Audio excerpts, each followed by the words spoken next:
It's a Monday morning and 26 more days to go for the 2024 presidential and parliamentary elections. Welcome to the AM show on Joy News. My name is Sweetie Abochi. Now this morning, I'm about to tell you why it's absolutely worth waking up for the AM show. Of course, we start by serving you the AM news, the latest updates on all stories that matter to you in and around the country. After that, we'll sit with our guests to discuss the stories that have been captured in the newspapers. And after that, of course, Muftar Nabil Abdullahi will bring you AM Sports. Now, for the news review, Nanaye Achepim Jantwa, former General Secretary of the CPP, she'll be joining us, as well as Suleiman Abrahima, the Executive Director for the Media Foundation for West Africa, as well as Ishaq Ibrahim, Senior Lecturer at UPSA Law School.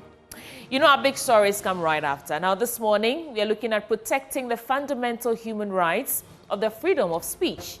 How are journalists insulated from any form of attack in the 2024 election for a country that was once heralded as a beacon of press freedom, but having slipped from the 30th position in 2021 to the 62nd in 2023 on the World Press Freedom Index? We'll tell you more.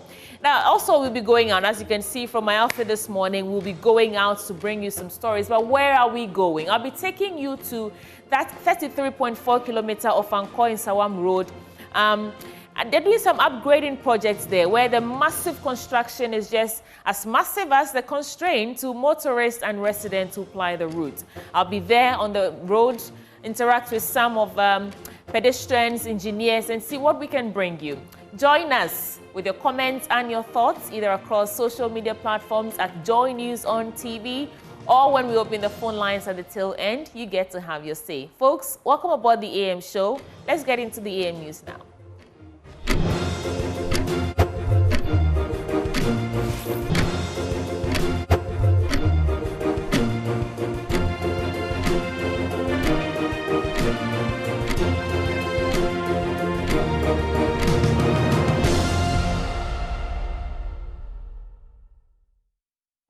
This is the AM News. Details now. Vice President Dr. Mahmoud Bawumia has announced the government will, from 1st of December 2024, provide free dialysis treatment for all kidney patients under the National Health Insurance Scheme.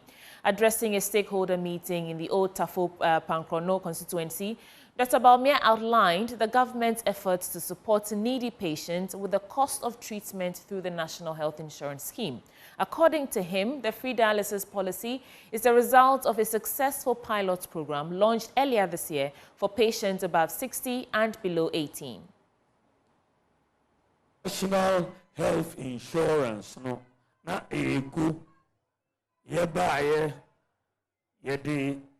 pija National Health Insurance, no, yedi sika akoshim, na ushwasua, yaria na National Health Insurance.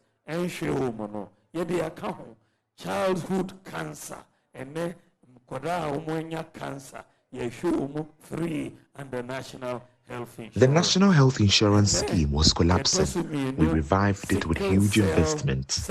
Childhood cancer and sickle cell have now been included. Also, kidney dialysis has become expensive, and a lot of patients are unable to pay for their treatments. 6 months ago, we started the piloting program for patients above 60 and those below 18. We are finally bringing the piloting to an end. From December 1, all patients will receive free treatment under the National Health Insurance Scheme.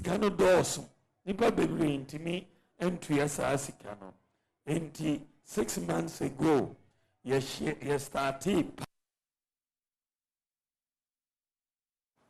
The New Patriotic Party is set to reclaim the Cape Coast North constituency seat in the upcoming elections with strong backing from its Germany branch. The organizer of the German branch of the party, Nana Benyin Ehimfo, is optimistic that the policies by the government and the efforts by the parliamentary candidates for the Cape Coast North constituency are a testament to their commitment to the people of Cape Coast. In a move to retain power and break the eight, the organizer of the NPP Germany branch, Dr. Nana Benyin Ehimfo, has donated 2,000 T-shirts and 10,000 posters to support the campaign of Ekoewusi, the NPP parliamentary candidate for the Cape Coast North constituency. Dr. Enifo presented the item to Mr. Ewusi during a brief ceremony in Cape Coast.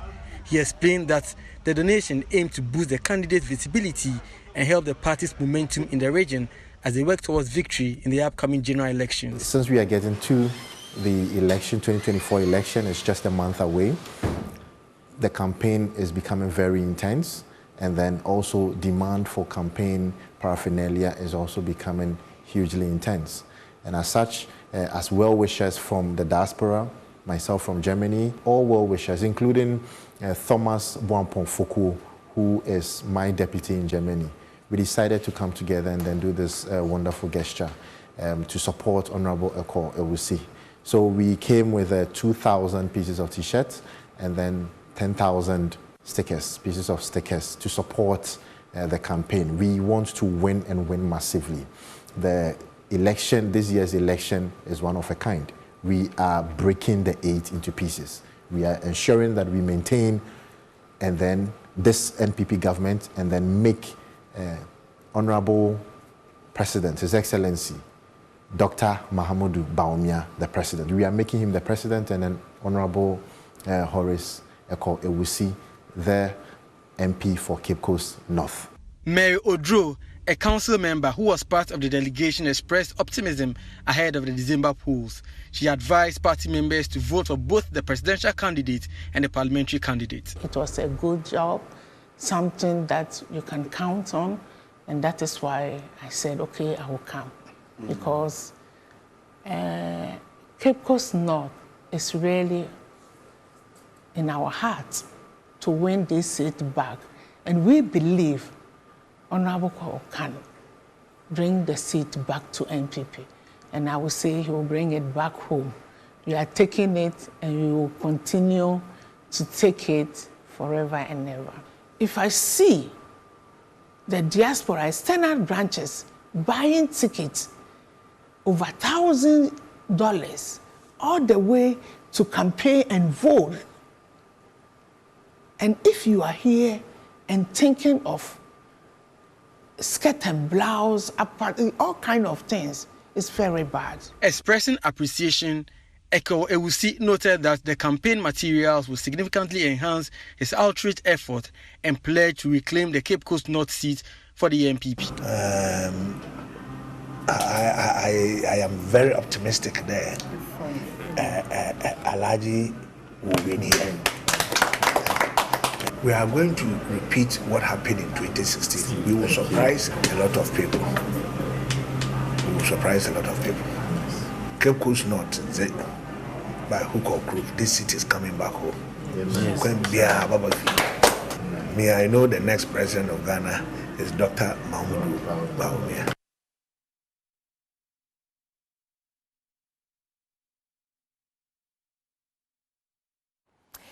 Still on some election stories, Chairman of the NDC, Johnson Asiedu Nketia, says the party's plan to abolish the double-track system will include completion of all 200 community day schools.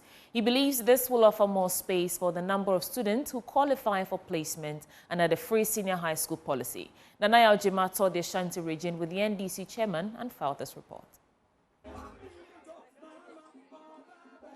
The first day of the phase 2 of Asiedu Nketia's retail campaign made stops at Secha From Plains, Edra, Efija, Secha East, and Kwabri East constituencies. Communities, some of whom were hosting the campaign for the first time, came out in their numbers. At Edra Secha Dumase, the NDC chair reminded electorate of the government's failure to complete all community day senior high schools initiated by the John Mahama administration. He was emphatic of the party's support for the free SHS policy and rating intentions to deliver the schools initiated. Aya double track here. A big school. Na hoji miensa. No about betre fie busu mensiano. President Mahama say. The prevailing double track system, where students go to school for 3 months and stay home for 6 months, will be cancelled under the next NDC administration. Our strategy is to complete all 200-day senior high schools. This will ensure students have access to education. There will be enough dormitories, classrooms, and all amenities to ensure they all go to school in the same period. Textbooks are overused, and until school that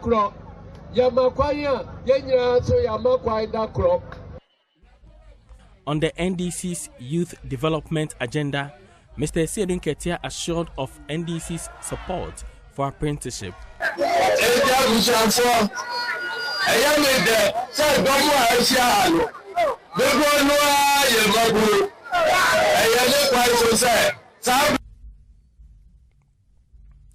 I am happy to find a lot of young people here.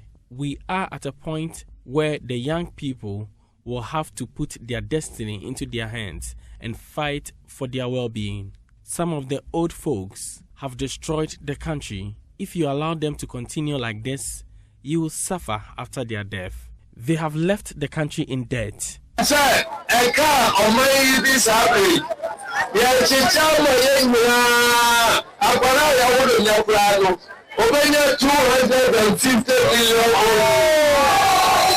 The NDC chairman intends to visit some rural communities in all constituencies of the Ashanti region, galvanizing votes for the party. For Joy News, Nanaya Ojima reporting. Upper West Regional Minister Stephen Yakubu has urged personnel of the various security services in the country to be fair and ensure the right things are done in the next month's general election. He stated that any mistake made on the day by personnel from the security services could plunge the country into chaos. Stephen Yakubu gave the advice at the maiden health walk of the Upper West Regional Command of Ghana Immigration Ladies Association Club in WA. Joy News Upper West Regional Correspondent Rafiq Salam reports. The almost 2-hour health walk embarked on by the Immigration Ladies Association Club, IMELAC, in the Upper West region took them round some principal streets in the WA municipality. The event, which was the first of its kind for the club, started at the forecourt of the command headquarters, moving into the heart of the WA township and into the central business district amid music from brass band. They were joined by Upper West Regional Minister Stephen Yakubu, Upper West Regional Commander of the Ghana Immigration Service, Deputy Commissioner of Immigration Justice Bosontui Ayensu, and some top officials of the service in the region. Upper West Regional Minister Stephen Yakubu, addressing the personnel at the end of the health walk, urged them to be fair and ensure the right things are done in next month's general elections. He warned that mistake made on polling day by personnel from the security service could plunge the country into chaos. When you are at the stations, make sure you're fair, make sure you're strong, make sure the right things are done. This country belongs to all of us. We need to protect the integrity and the peaceful nature in which all of us live. Your mistake may plunge the whole country into a disaster. So you have to make sure you do the right thing. We all know the problems of our neighbors. People coming in illegally, people coming in probably to cause problems for us, the jihadis. So as you are at the borders, and even within town, your work is to make sure you protect this country in terms of people coming in. The personnel were later sensitized and educated on health issues, particularly on breast, cervical cancers, and urinary tract infection, UTI. Free health screening was also conducted for the personnel. Upper West Region's president of IMILAC, DSI, Stella Telonaya, spoke about the motive for organizing the health walk and talk. We are gathered here not to make IMILAC known and to talk about health, but to reaffirm our commitment to determination to address issues affecting immigration ladies, promote progress in order to establish conditions under justice, tolerance, respect, internal tranquility, and qualitative social dynamic change. Reporting for Joy News, Rafik Salam. Wow.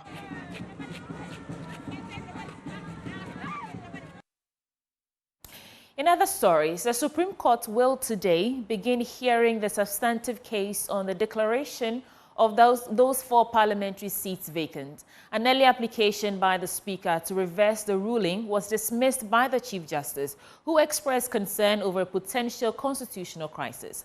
The court is expected to clarify the matter later this morning. Here are excerpts of what transpired at the last sitting of the court. He was known to be associated with the New Patriotic Party.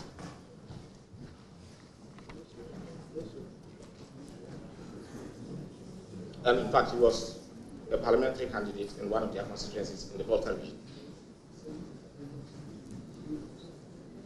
I think you said enough. Very well. And yes. I just want to demonstrate from, especially again. No, I think you said enough. From the I think you've proceedings. said. No, I think you've said enough. Kindly resume this. Very well, Mali. This court must take judicial notice of the fact that within the ranks of the Superior Courts is a former member of Parliament for the National Democratic Congress, a former General Secretary of the People's National Convention. The subject matter of this suit before this court is a constitutional dispute and not a matter involving political parties. The objection is therefore misconceived. Move your application. Whenever a decision of a court is being sought to be reviewed, varied or discharged, the procedure for doing so is as set out in the Constitution. And this is not an invocation of any of those procedures. We have considered the application and find that the grounds supporting the application have no merit because of the very explicit and clear directions of the 1992 Constitution, specifically Article 2, Article 130, and Article 296, and established decisions of the Supreme Court from decades of the country's constitutional history.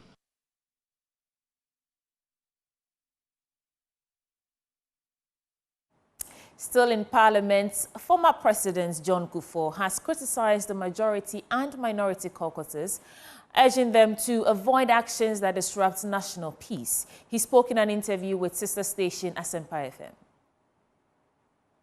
As a bit, Is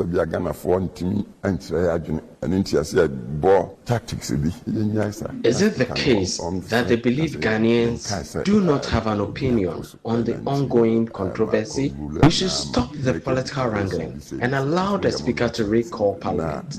We should let Ghanaians decide at the polls which side of the political divide they want to be the majority in the House. They should stop disturbing the peace of the nation with technicalities. Now, British High Commissioner to Ghana, Harriet Thompson, is making a strong case for the involvement of more women in leadership in Ghana. Most elections in Ghana have witnessed the election of more men as compared to women, especially at the parliamentary level, which has 275 seats. However, with less than 30 days to go to the general elections, the British High Commissioner is hopeful that, just as the UK, Ghanaians will give the opportunity to more women. Everybody, 3, 2, 1. Happy birthday! A celebration in honor of the British monarch and head of the Commonwealth, King Charles III. This year's anniversary brought together friends and members of the Commonwealth who converged at the British High Commissioner's residence in Accra, not only to celebrate, but to reflect on the mutual interest of the Commonwealth. With less than 30 days to Ghana's presidential and parliamentary elections, British High Commissioner to Ghana, Harriet Thompson, chose the occasion to reiterate the need for more women participation in leadership across the country.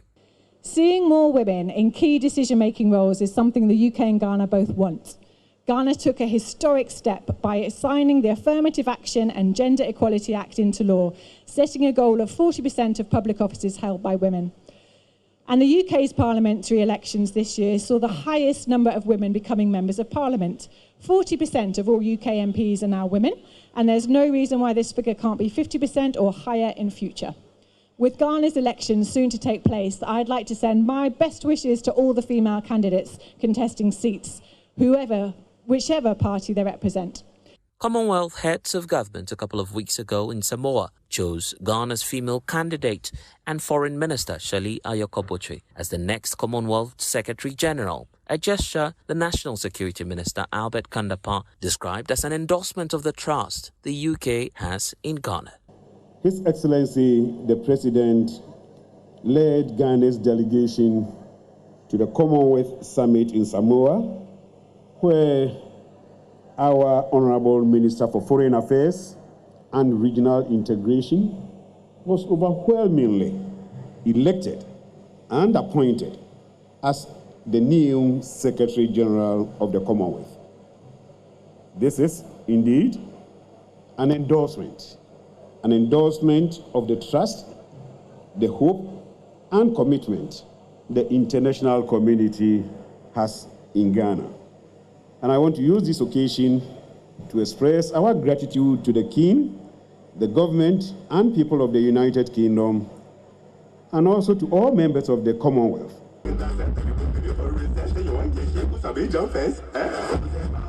And as expected, the event was filled with fanfare, with many Ghanaian creatives showcasing their talents in arts and culture.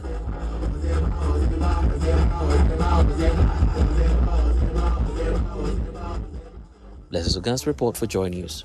Accra. Coming up next is Business Updates with Benjamin Akapli.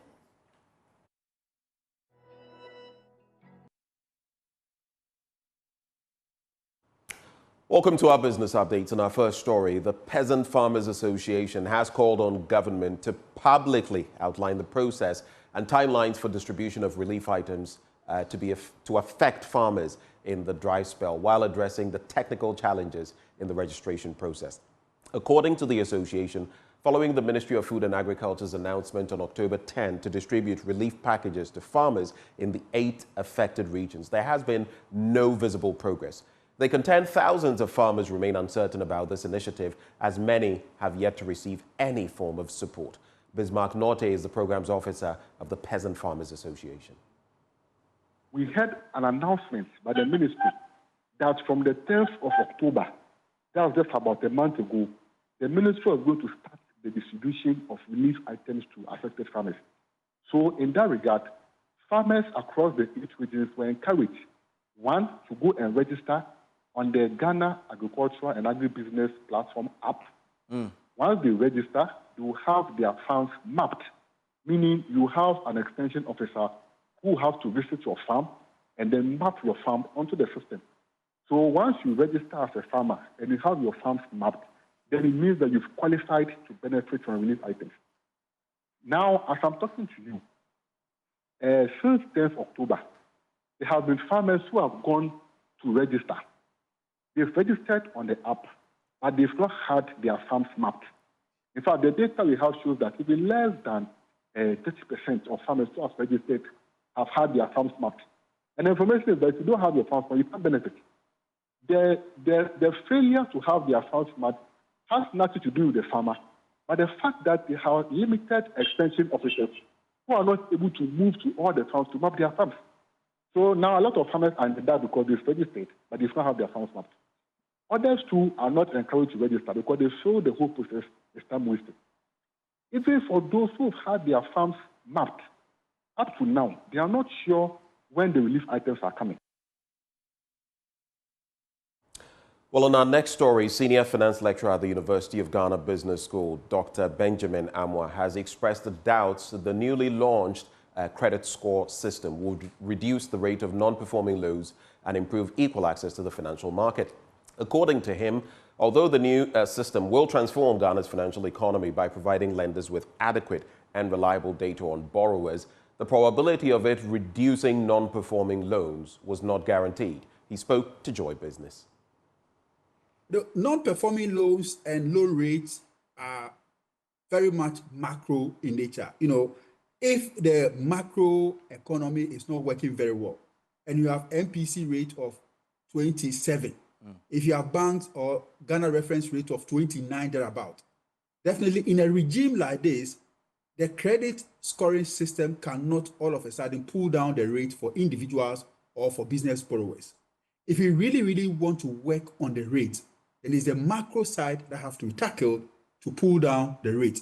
What we are going to see will just be marginal declines in rate, because there's a bigger force that is pulling the rates and not the credit score. So it is good we have credit scoring, which will help provide access and take away the issue of loan discrimination, where individuals without credit history may not have access to credit. All right. It will also help the mortgage sector, because the mortgage sector can have something to fall on. The insurance sector can also use the credit score. Consumer credit can also use the credit score. But it doesn't necessarily mean that it is going to reduce rate from current rate of, let's say, 30 to 10. No. It's a wrap for business. Thank you for watching. Handing over back to Sweetie Abochi. Thank you, and it's a wrap for the AM News on the AM Show, but you want to stay with us. Our guest join us shortly for the news review segment. We'll be back in a bit.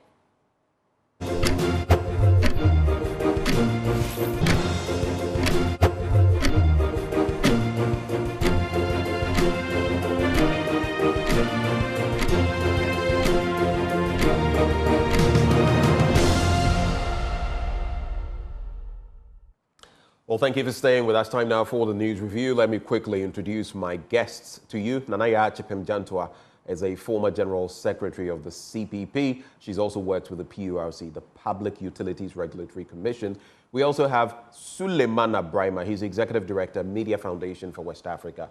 Both of them join us for this conversation. Suleimana Brahima will be joining us shortly via Zoom.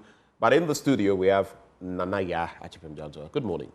Morning, Ben. How are you? I am well. They say if you're looking blue, maybe it's in terms of idiomatic or figurative expressions, it means you're sad. But this blue looks beautiful. So thank you.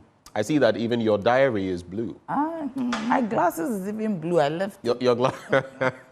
So today is a blue day for you. Yes, I left it in the car. It's a blue start to the week. Yeah. Anyway, thank you for joining us. You're welcome.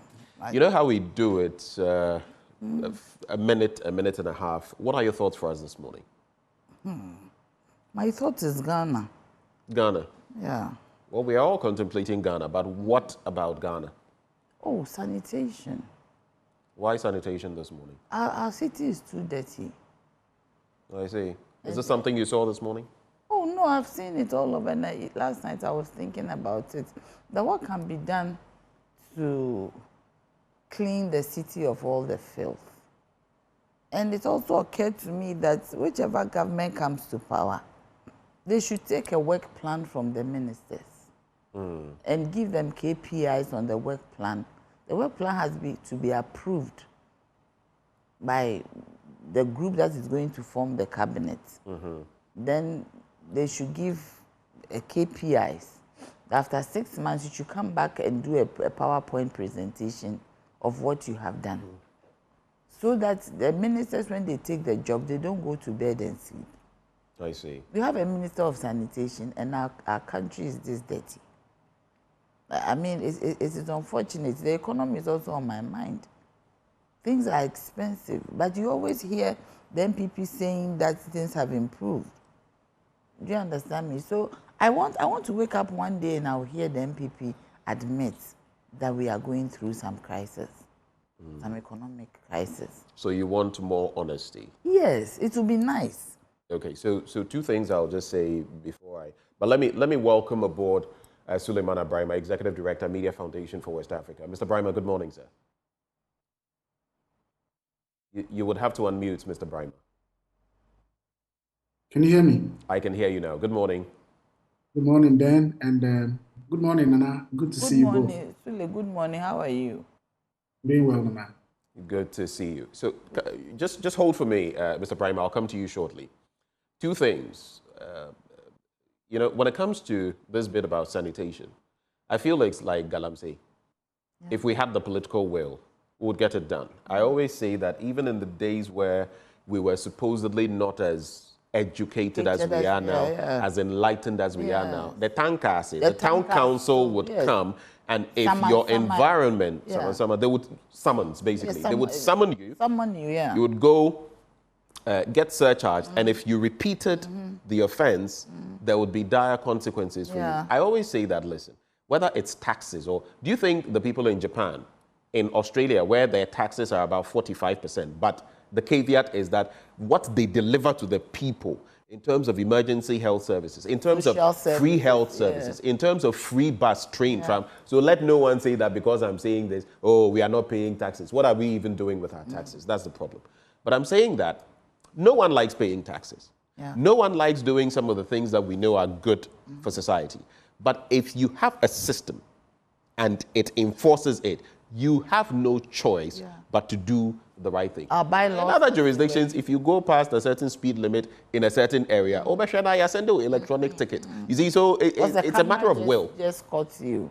It's a matter of political will. And we have bylaws. We do. Bylaws should work. There was a time where, many years back, the surroundings of the Jubilee House, there was this portion behind. The Jubilee House itself, there was a heap of rubbish. Even inside? Yes. So what would you say when it comes to sanitation? When you enter the first, like the site that you will see was a heap of rubbish. Yeah. And that wasn't long ago. It is what it is. But let me just add that when it comes to the cost of living, one person at least has told me that, and Paul Graves sat here and said something, and we all, went at him because, of course, you can't expect everybody to go to the market at 4 a.m. No. But the truth is that if you do go to some markets, as Shaimon or other places, around 4 a.m., you would get goods at a slightly lower price in some instances. No, I'm just saying that unless you want to do that, but ordinary people like us, we probably aren't going to be able to do that. You see, those markets, is when you are buying in bulk. Yes, when you're buying in bulk. That is when you would feel that. Yeah. But when you are buying... And even that, the tomatoes, you are buying right when they offload. Yes. Then you are pricing and buying. But so you will get some... When it gets into the hands of the middlemen, you won't get it as we always talk about. You will not. Yes. You will not. The prices will not be that low. Let me go to Suleiman Abrahima. You have some 2 minutes. What are your thoughts for us this morning? Well, then, I think that it's basically about reflecting on the challenges of our country as they are.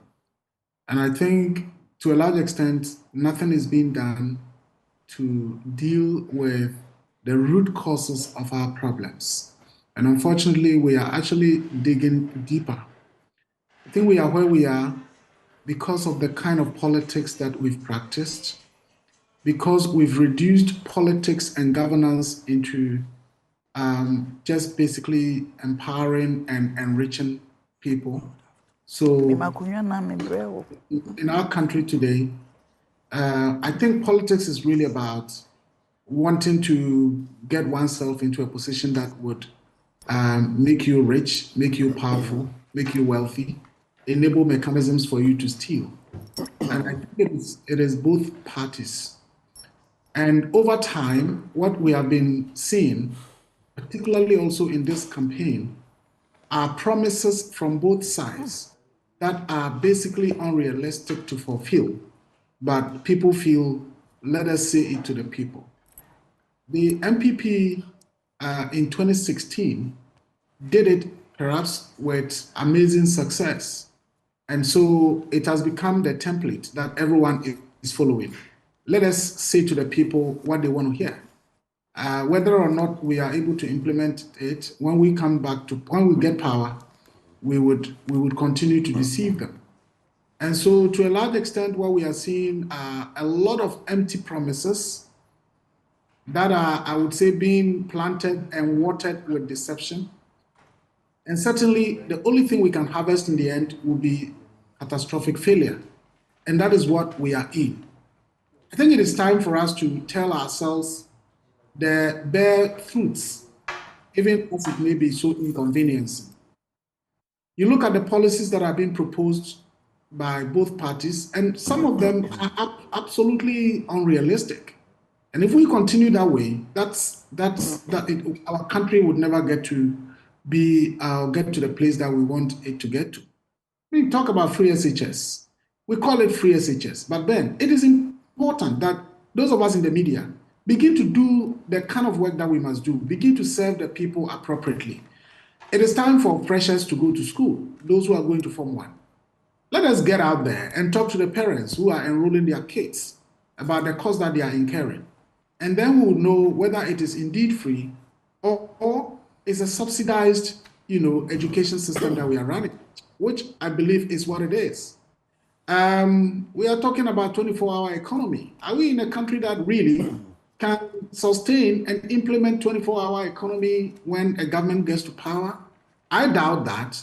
Free education, as I said, it's absolutely not free unless you get your kid in the school. Then you begin to realize the realities of what they call free education. 1 million jobs. The other time I heard my brother Sarpong, talk so big about how many people will be employed and all of that. And that is why, as I said the other time, you listen to Dr. Bawumia's campaign people, and your conclusion would only be that Akufo-Addo has been a real terrible leader, because they make you feel that, look, this is the man with the vision, bold ideas, and you can only conclude that, oh, wow, this is a vice president who has just served under a very terrible leader. So I think it is time for us to tell ourselves the truths, absolute truth, inconveniencing truths, and that is the only way we can make this country move forward. Thank you for your initial thoughts. We also have Ishaq Ibrahim. He's senior lecturer at the UPSA Law School, joining the conversation. Good morning. You have a minute. Any quick thoughts on your mind? Okay. I think I will focus on the substantive hearing by the Supreme Court today. I'm talking about the case of Afenyo Makin versus the Speaker of Ghana Parliament. Apparently, the Supreme Court will dispose it today. So my prayer is that at the end of the substantive hearing, if an order is made, we need to implement it in the national interest. I'm saying it because you can see an interim order was made. There has not been a successful attempt to implement it, and I think that is where a problem is. Because I believe it should have been implemented, but we failed to implement it. And I expect that once a substantive order is made, we need to implement it in the national interest, then we can move on to other very important issues affecting the nation. You're a lawyer. Yes. Do we have any business being here, whether from the parliamentary standpoint, the executive standpoint? Yeah. Because unfortunately, we have a system that fuses the executive and the legislature in parliament. Yes. And from the judicial standpoint, people say that every step of the way there have been actions that have brought us here when, in fact, this was needless. I always say that 97, 1G and H, for me, were pretty clear. Okay. Until now. Yes. But once we've taken the legal, and over the weekend, I was listening to News File with my colleague Samson Lade Anyanini, and some of what I heard, even from the last parliamentary sitting that never took off, about why we didn't show up and all of that, left me wondering about government business. But should we even be here? Very briefly, and could this have been averted? Yes, I think it's possible it could have been averted because I've consistently argued that Professor McQuay was wrong. If you look at the wording of Article. So in other words, what you're saying, because I want us to cut to the chase. Yes. What you're saying then is Speaker Bagbin was also wrong. Yes, yes, he was wrong. Because if you look at Article 97 very well, and you look at, there's a case called Special Tribunal Ex parte Akosa. The Supreme Court made it very clear over there. It gave 4 instances whereby you must count for interpretation. And the second instance, which is quite more relevant in this case, it says, if a rival meaning is placed on any of the provisions of the Constitution, then you have to count for interpretation. The Speaker of Parliament, as a lawyer, I expected him to refer you for interpretation, or at least do not take the... Refer it for interpretation when there was a precedent set by Professor Michael Quay. As I said, it's a wrong precedent. And when the House is a master unto itself in certain ways. Not really, not really. That's why I added in certain ways. Provided there are matters within its remit. Here, The allegation is that it's grabbing powers from the High Court and the Supreme Court.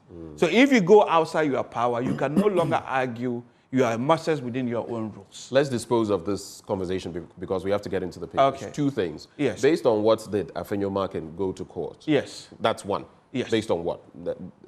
What was he holding on to go to court? And secondly, if your reading of 97(1) G and H is what it is, tell me then what would be the use of the law? It would be redundant to me because if you say that these are the mechanisms that must be followed, and then 99 will talk about the High Court and its jurisdiction. Yes. If this happens and people complete their terms in Parliament and they get into the next Parliament, of what use is 97(1) G? No, but if you look at Saini's case, for example, Saini... No, I'm asking you a pointed question. Of what use is 97(1) G and H? If people can switch like they have now, like the Fomena MP who was independent, he's now returning to the MPP. Okay. And then they come to the next Parliament. So then what will be the use of the law?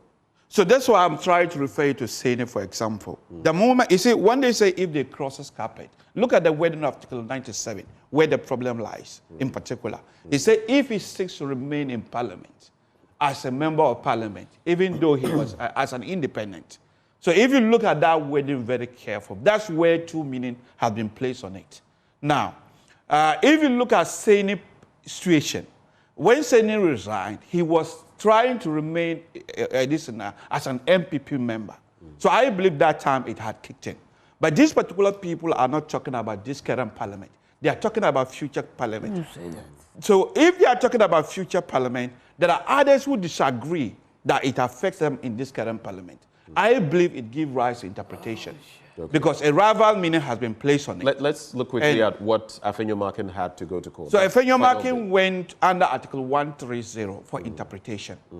So interpretation on what? There was nothing. What was the basis of going? Well, if you are not a lawyer, you might say there's nothing. But I, as a lawyer, I'm reading that there is something in it. So what was there? I'm asking you, what was there that the court ruled on, basically, at the point when he went to court? What was the court ruling on? No, okay. He's seeking for interpretation of Article 97 G and H. Now, the court in the meantime had given an interim order. So that interim order was meant to reverse it to the status quo. That was in existence before the Speaker made that decision. And that's the point I'm making. Even the interlocutory injunction, so to speak, staying the hand of Parliament, based on what was it given. There had been no interpretation. Yes. There had been no decision. So that's what I'm asking you. You are skirting the issue. I'm asking you, what exactly there was interpretation. What did it say? Because you had to interpret it before you can implement it. Even though he said he has given a declaration or information, I believe we have to look at the effect of it. If it quacks like a duck, it is a duck. So his information was effectively to exclude them from Parliament. I don't agree with all right, you are encouraged to disagree. This is the more reason why it has because let's make tracks. I'm giving you just 20 seconds. Yes. Just wrap up. Because you see, in Parliament, there is no majority. That's why the Speaker said he has bent backwards for government business to thrive. 137. There should be no argument over it. Number two, when you go into the MPP constitution itself, 393, it says categorically that if you go against the person the party has decided, selected to be a member of Parliament, you forfeit your right automatically. Automatically, you are gone.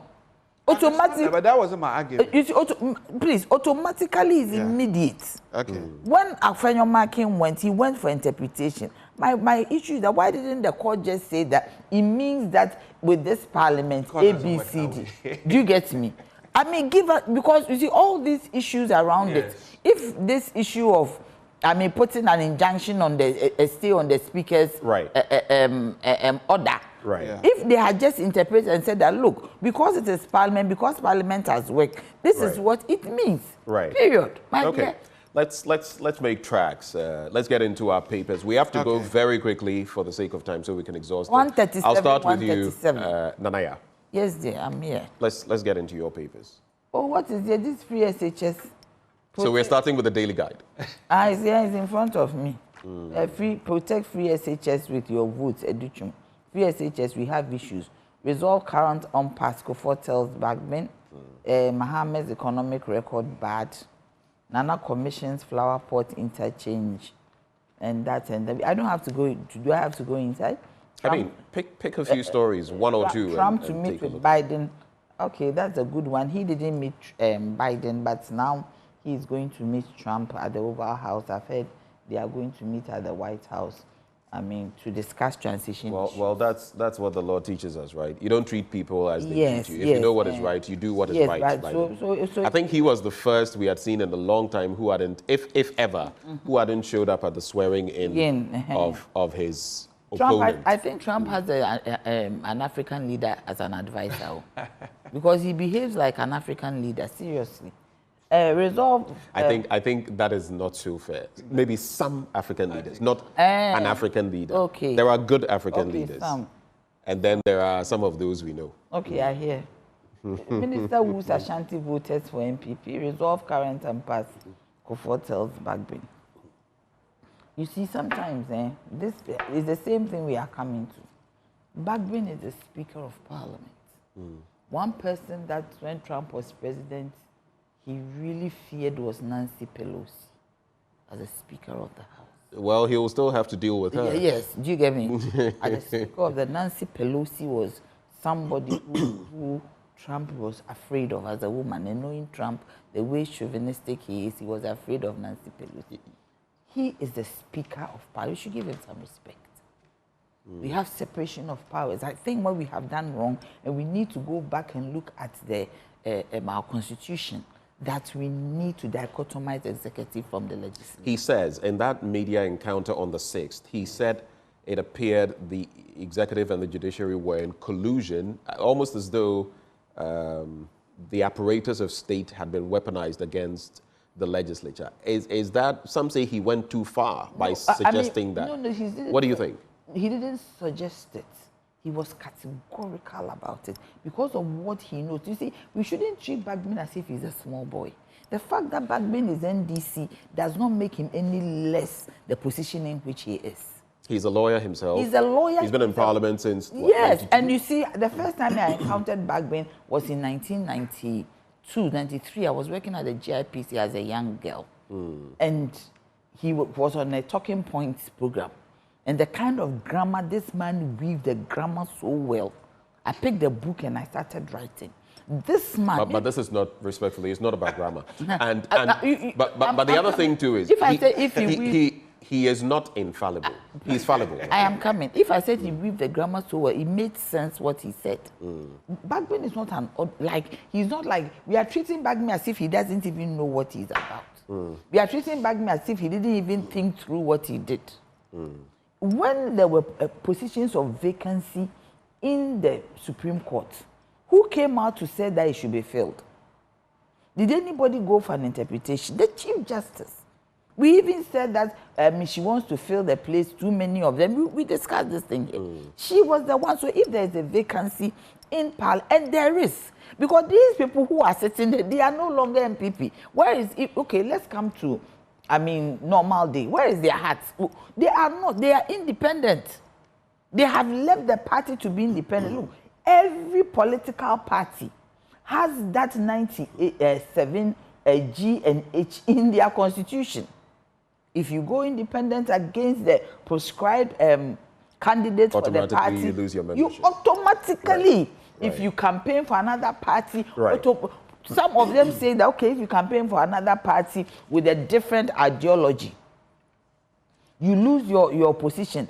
And they are there because of MPP. And automatically the constitution in their own party has made them lose their position. Okay. All right. So your point is made. I'll go to Suleiman Ibrahima. But before I do, I see that story there, NDC election ploy exposed. Can you read that for us? What exactly is that? What it means. Where does it start from? So what does the story say? The opposition National Democratic Congress seems belligerent on winning the upcoming December elections, either by fair or foul means. Information gathered by Daily Guide indicates that the leadership of the party has deployed one of the last-minute strategies intended to win the elections. that involves sending its agents and assigns to some remote villages across the country, ostensibly to register young people for recruitment into various security agencies when they win the elections. Some of the villages are Atiku in the western region, Pasa, Nkwanta, Pare and Tokruntu in the Oti region. This they do by issuing out carefully designed and printed recruitment forms to unsuspecting Ghanaians under the pretext of having them enlisted into the various security agencies, including the Army, Navy, Immigration, Fire Service, and Customs when they come to power. This comes at no cost to the potential victims of this grand scheme. Okay. The agents and assigns are then said to later go back for their filled and completed forms with the promise of these unsuspecting youth that they will be first batch of people to be sent to training in the various security. I think we've got enough from the story. I wanted us to get the details. The question I will ask, though, is there any evidence to back this? Even if there is evidence, there is no ploy in this one. You see, we have strategies in politics. People use all manner of, and even MPP. But there are legitimate strategies. Please, I beg you. This is not illegitimate. They themselves, they use it. Me, I'm a politician. I don't want to talk about this. This is not a ploy. Because they don't have any ploy to rig the elections. So two things on my mind, but let me bring in Suleimana Brahima. Mr. Brahima, so two things on my mind from that story. NDC election ploy exposed, supposedly that they are going to rural areas and trying to get people to, young people to, support them so that, Nanaya, so that then they would get them jobs in the security services. There's no evidence to back it up. That's one.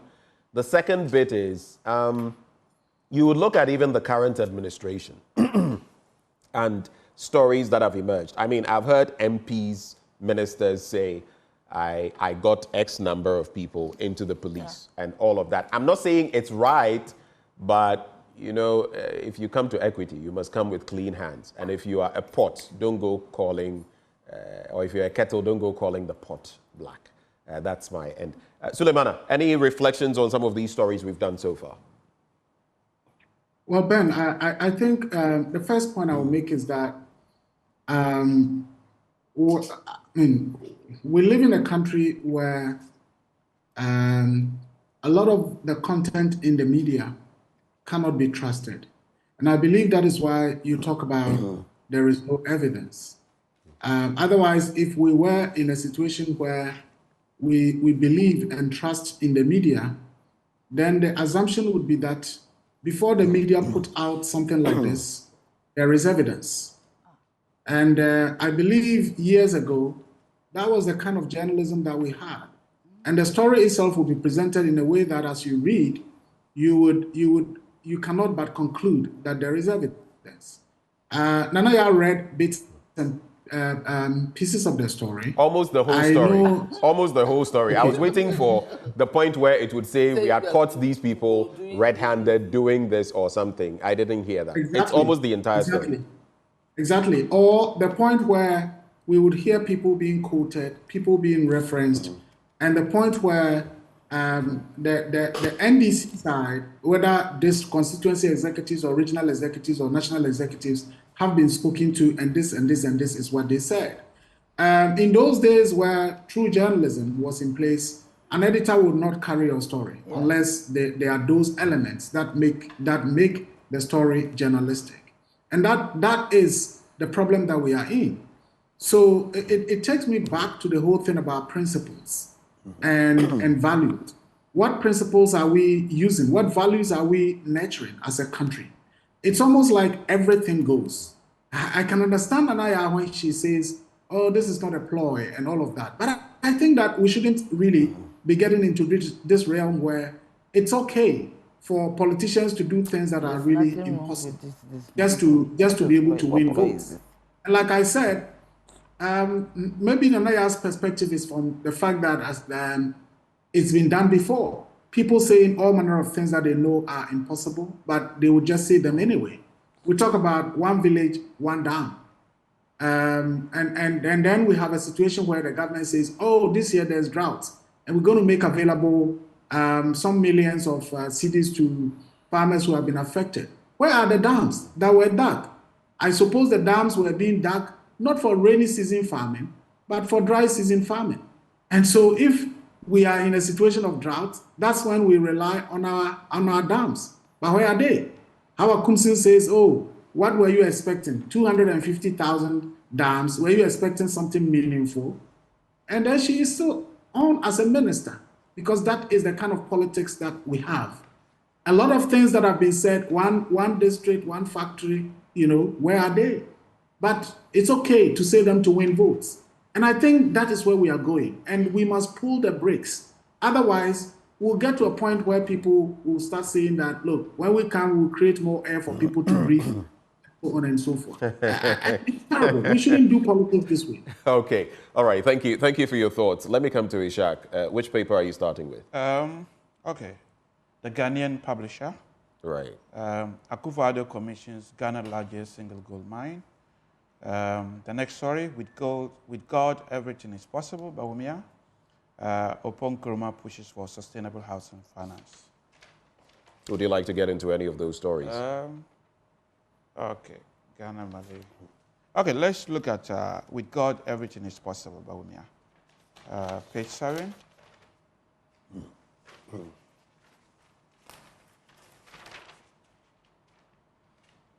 I mean, I'm sure it still feeds into the battle is the Lord's, right? Okay. With God, everything is possible.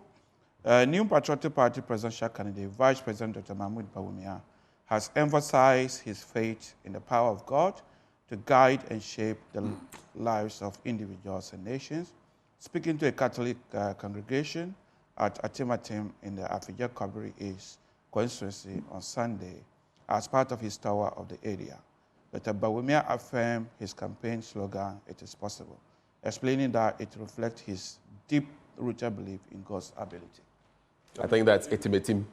Sorry? The place. Etimetim. Etimetim. Okay. Sorry, I think that can't name beaten me. I got you there. Yeah. Yes. Right. Anything you'd like to say about this? Well, as a slogan, I mean, as the story concluded where I ended, it has been part of his slogan. I actually like his slogan, "Everything is possible," because when you listen. Which one? Do you mean the political campaign slogan? No. The slogan is "It is possible." It is possible. Yes. All right. So "It is possible" is I think it kind of gives hopes that regardless of any obstacle that you encounter, if you put your mind to it and make effort, you are able to achieve it. And I think if that spirit is actually implemented fully, it's possible we can actually push this country to a greater height. All right. Because if you listen to so many people and you compare it to other countries, where other countries are always very, very hopeful, I think because of our years of problems, people always think if you think big, it's always impossible. Problems created by whom? No, I mean, as a nation, every nation have always had problems. And as a nation, we have always faced problems. Some have more problems than others. I'm asking you a simple question. Yes. Problems created by whom? I don't know whoever creates problems, but as a nation, we will always have problems. For example, the education sector, for example, when they try to introduce the free HS, I think the Afrobarometer report confirmed that Ghanaians really love it. So, for example, at the beginning, when they were trying to introduce it, people were saying it was impossible within our available resources that we have. But I think so far the implementation has been successful. It just needs to be reinforced to make sure that, look, I actually believe it and I support it because of what they say it has achieved in the Northern Ghana, for example. Because you say enrollment rate used to be 800,000, but when it was fully implemented, enrolling the Northern sector, we now have almost 1.4 million people in senior high schools. It means that the number of people who used to come here on Kaya would probably be reduced. So to some extent, it's going to actually resolve some of the national problems we have with migration. All right, thank you. Suleimana, do you have any quick reflections before I come back to Nanaya Ajantwa? Since you are not in the studio, I want to be giving you ample time. You have about a minute. Do you have any reflections? Well, I would want to say that, yes, I agree that the slogan being used by Dr. Bawumia, it is possible. It's a great slogan. I mean, it's a very catchy slogan and all of that. But it comes down to the question of it's possible to do what? You know, I mean, anything is possible. Good things have happened, bad things have happened. It's all about having the honesty and the sincerity to do things. And my good brother talks about free SHS. I think that is a great policy, and I've always said that, except that it's been politicized and being implemented in a very terrible way. And until you have relatives who are enrolled, you get to then understand that, well, yes, it's good, certain fees, certain costs have been absorbed, but it would have been great if the government was so transparent and open about the process, so that teachers will have a greater role to play, parents will have a greater role to play, than to say, no, it's free SHS, I'm doing everything, no uniforms, don't provide uniforms, and yet 2 years down the line, uniforms have not been provided. Don't provide textbooks, but parents have to buy textbooks. Don't provide exercise books, but parents have had to buy exercise books and so on. And I think, again, we have to be very, very analytical as a country, especially those of us who appear on programs like this, so that we don't just repeat the kind of things that politicians would want to repeat. So when I hear the numbers, for example, as my brother was saying, oh, it used to be 800,000, now it is 1.4 million. Are we saying that the population of Ghana has been static? When I finished JHS, I think the total number of people who had registered and were completing that year was less than, say, 50,000 people. And this was the early 90s. By the year 2008, was the number the same? No, because the population is increasing. So with or without free SHS, the population would increase. Even though, yes, there are some people who would not have perhaps gone to school, but for the free SHS and the costs, that have been reduced. But it is absolutely wrong to always seek to create the impression that every increment in enrollment can be attributed to free SHS. The point I am making is that when you look at the numbers in the year 2000 and the year 2016, can we say that, oh, the increment was as a result of some free education or whatever that was introduced? Right. It is important that those of us who are intellectuals don't always create this kind of rate of increment. All right. Thank you for those words. And in any case, a point that I wanted to make, but I just, let go of it, even before independence and during the Nkrumah period, because the people of the North had been marginalized to a large extent. Free education has been a part of the northern belt of the country till today. It's not free SHS. It's not the first free policy. Please go ahead with your papers. Please go ahead with your papers. Your last paper, Nanaya. I should go through. Are you going to do the Daily Analyst? We are pressed for time. Okay, so I thought I was also going to comment on this one. Because of time, I would rather you go to your next paper. Because I had a few things to say. Okay, so let's go ahead. But it would be a cost-benefit analysis. It could cost you the next paper. No, I'm just saying that it is possible to do what? It is possible to mismanage our economy. It is possible to, steal our money. It is possible to do what? You mention the name of God, but you don't honor God. Thou shalt not mention the name of thy Lord God in vain.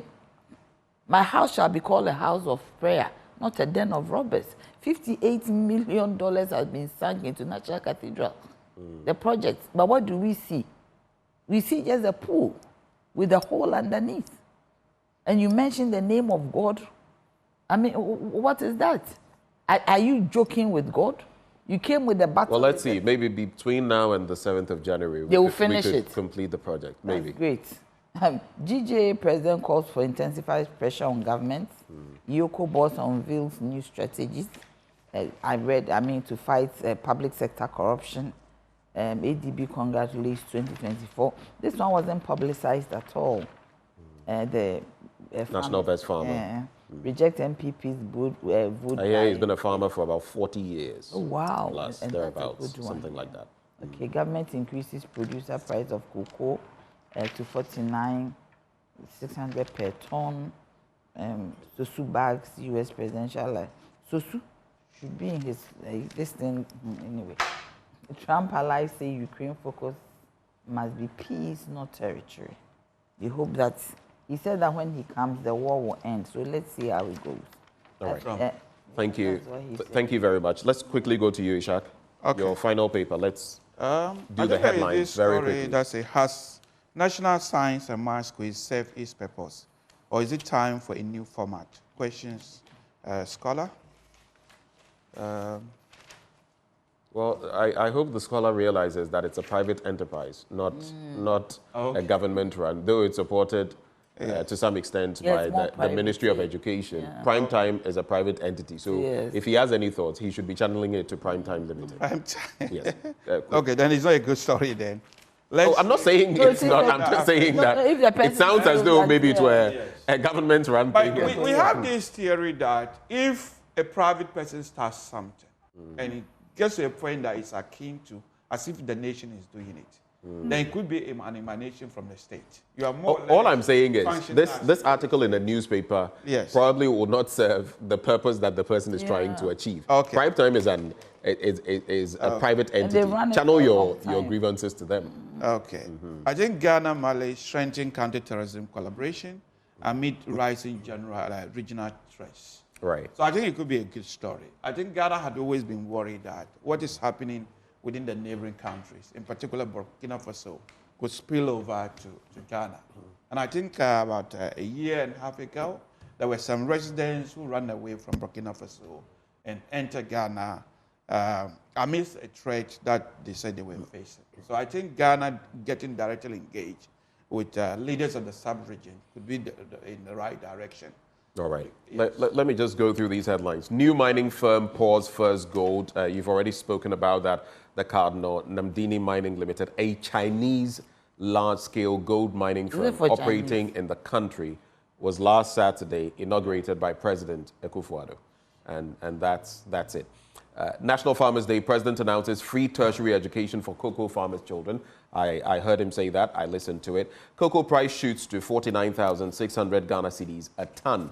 If you go to page 13, it says the increment is by adding on 1,600 Ghana cedis, so bringing that to 49,600 per ton, marking the third price adjustment in 9 months. The new price, which took effect on November 8, represents a 3.3 percentage point increment from the previous 48,000 per ton and translates to 3,100 for a 64-kilogram bag of cocoa beans. Of course, we also know that is on the back of Côte d'Ivoire upping the ante, so that, it's in their interest, and so we also had to do something.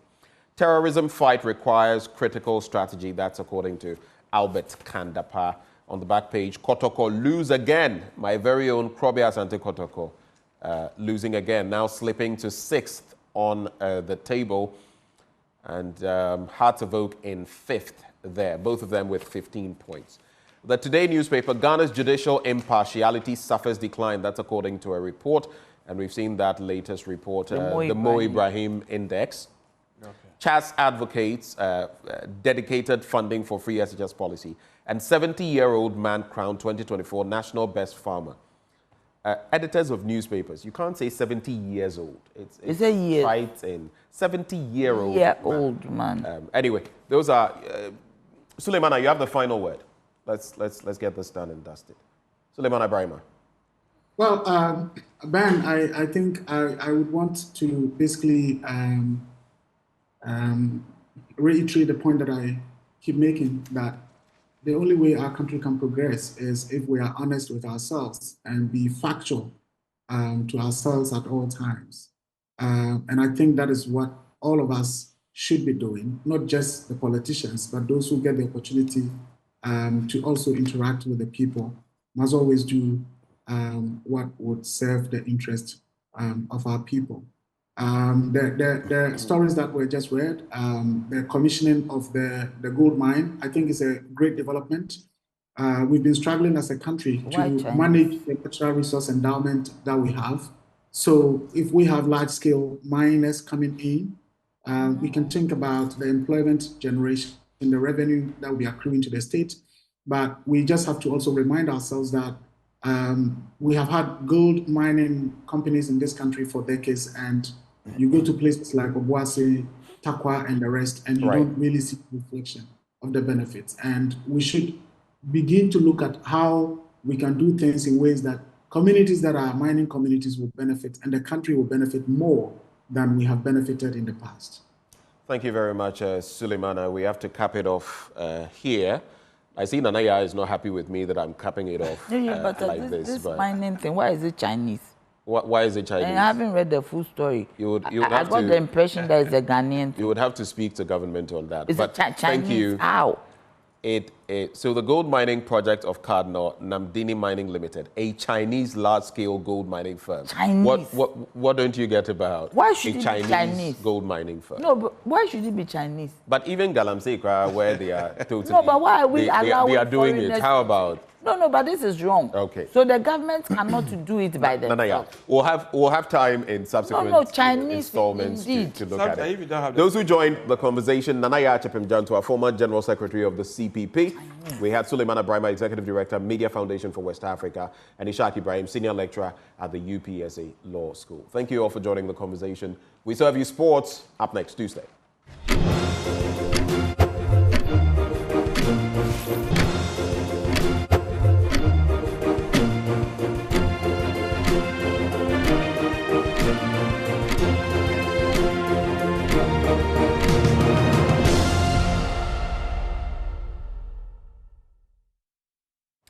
Good morning, everyone. Welcome to AM Sports. Here with me, Muftahu Nabila Abdullahi.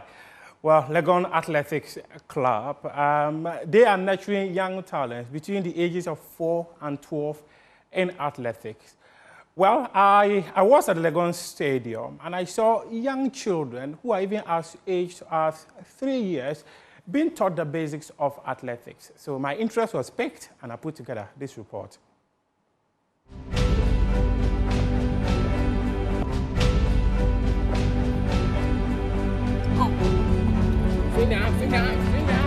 On the grounds of Legon, young are taking shape. The Legon Creative Athletics Club has been nurturing young talent for the past 4 years, teaching kids as young as 4 the foundations of track and field.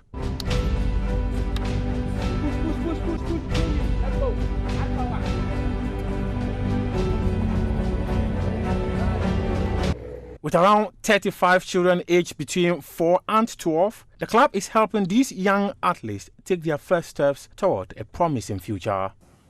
Here, to the basics, the drills, because our focus is not on competition now, it's the drills now, because when they get the drills, as for the speed and that one is just a normal thing. The drills is the basic thing now. So we just take you to the drills and some strength workout and stuff.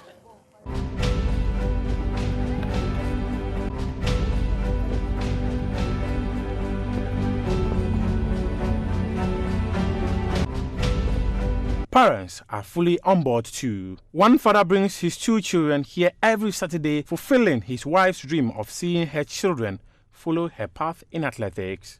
Okay, so my decision really is based on, let me say, my wife was an athlete herself, so she wants our daughter to start early, hopefully to follow her tracks and go a step further. And then I have my nephew too here, and my sister was also an athlete as well. So they both actually ran through to World University Games and then they stopped. So we are hoping at least our kids can also follow in that path, hopefully go a step further and represent the country.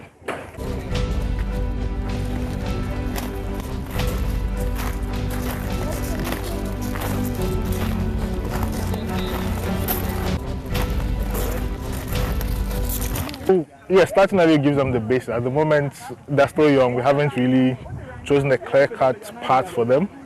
And as we are the sports family, so we are basically exposing them to as much as they can. Then as they choose, that we go more into the specifics of what they do. But as a club here, we decide, okay, it's good to put them in the sports community, let them train, let them learn with other kids and grow. Hopefully by the time we get to GSS, SHS, they would have picked the basics up. Then we can push them to go into a more competitive level. Azamati is from Legon Creative Athletics Club. Mustafa is from Legon Athletic. Cadman too was part of Legon Creative Athletics Club. Oh, I see. And for the kids, it is all about the excitement and the journey. They know that each stride they take here could be a step towards something bigger. Just running because I like running. Because I'm very fast. That's why my father allows me to come and run. Because I like to run and just being able to meet new people and yeah, so yeah. What are your ambitions? What goals do you have in athletics? To be a 200 world champion. I want to look up to Gabby Thomas because she's a very fast runner. And she wins a lot of goals, and I want to run for America. You want to run for America, not Ghana? No. Why? Because if you run for America, you get more gold medals. I think it's just the morning drive that you want to know that in life you're going to make it, and that if you're going to get through some stuff, you have to be strong, tough, and you have to have be very, because I'm here to lose weight. So I want to exercise a lot to be strong. My father said that I should run, and I should run for USC. I'm mostly in shot put, javelin, and the field. So I'm also trying to get a little bit of track, just to make myself more stronger. The Legon Creative Athletics Club, where young athletes are inspired to chase their dreams one stride at a time.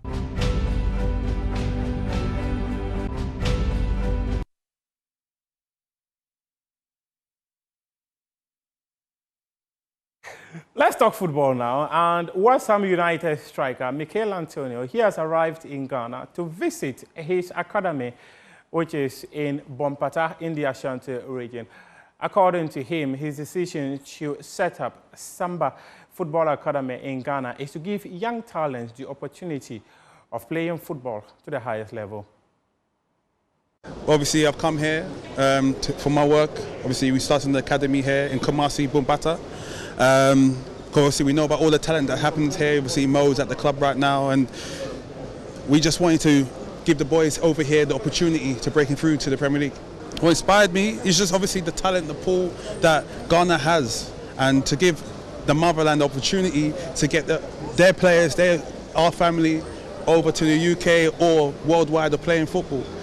You see the talent with Mo, with so many other players moving. So it was just an inspiration for me to be able to give the opportunity to the players here. I'm going to see the site on Tuesday. I got more interviews and stuff like that. So the site's not in Accra, it's in Kumasi, Bompata. And so tomorrow morning, first thing we're going there to have a look at the site, and then Tuesday we've got interviews and TV, and then I need to fly because I need to go play for Jamaica. So it's just a quick stop by, and hopefully if I enjoy it, I'll come back again. You've mentioned about the pool of talent in Ghana, seen Mohamed Kudus obviously around. What are the plans for some of these players that emerge, who have the talent but have not had these opportunities of playing outside? What plans do you have for them? Well, 3 of our players have already signed. 1 player signed for Chelsea, and 2 players signed for Middlesbrough. We are giving these a showcase. Obviously, we play tournaments, which we won the last tournament, Samba All Stars, and we give them a showcase. We bring scouts, we bring Chelsea's come down, Anderlecht's come down, Southampton's come down. So we bring teams across the world to Ghana to have a look at our players, to give them opportunity. If they're good enough, they get picked. If they don't, then we go again and we try and we pick more players and we keep bringing it until how many players we can get into the league we can. So the Ghana Premier League, where Kumasi Asante Kotoko suffered a 10th successive defeat in their 1-0 loss against Bechem United, and Midiama FC also suffered a defeat against Dreams FC. This was Dreams' first win of the season. The next, just watch that. Look at the build-up. Look at the control. Pine from there. My goodness, what a goal. Fire behind the ball. Watch that again. The first touch was succulent. And the ball was totally accurate. Kofi Tumpo, he scored against Vision FC and again against Kumasi Asante Kotoko. Gave away another foul.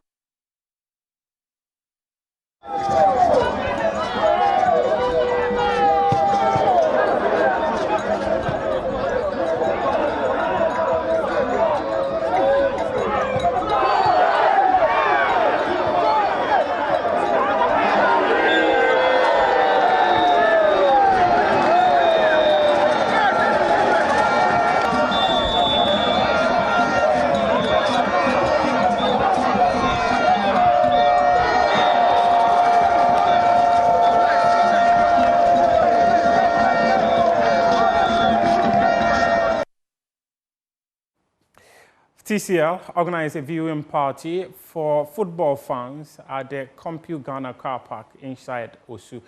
And their marketing manager, Fixing Dennis, says that their decision to organize a viewing party was to announce to the world that they have signed a partnership with Arsenal.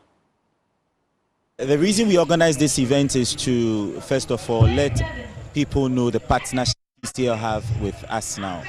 Few years ago, TCL signed a partnership with Arsenal Football Club because we share the same motive, the same plan, the same culture.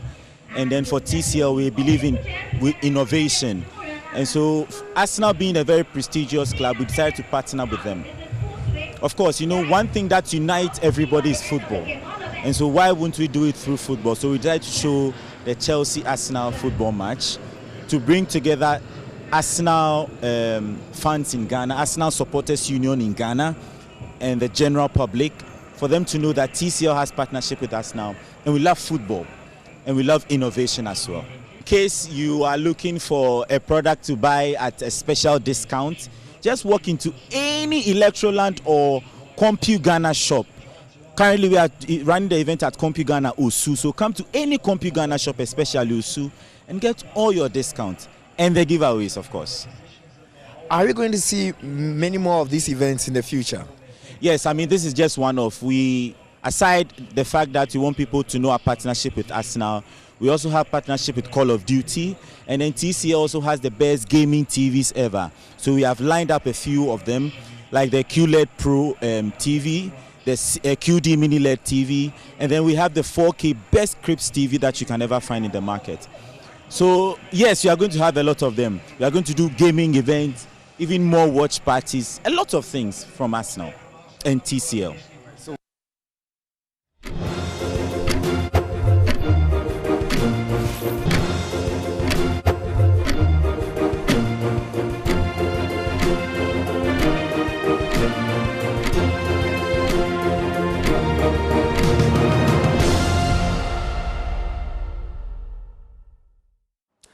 Well, we're back. This is our big stories, or these are our big stories this morning. And kickstarting it, we're going to be telling you this morning about protecting the fundamental human rights and the freedom of speech of journalists. So how are journalists being insulated from any form of attack in the 2024, ahead of the 2024 elections, for a country that was once heralded as a beacon of press freedom, but now having slipped from the 30th position in 2021 to the 62nd position in 2023 on the World Press Freedom Index? Well, we get into those issues, but come with me first of all to these slides as we get a proper picture of where we are.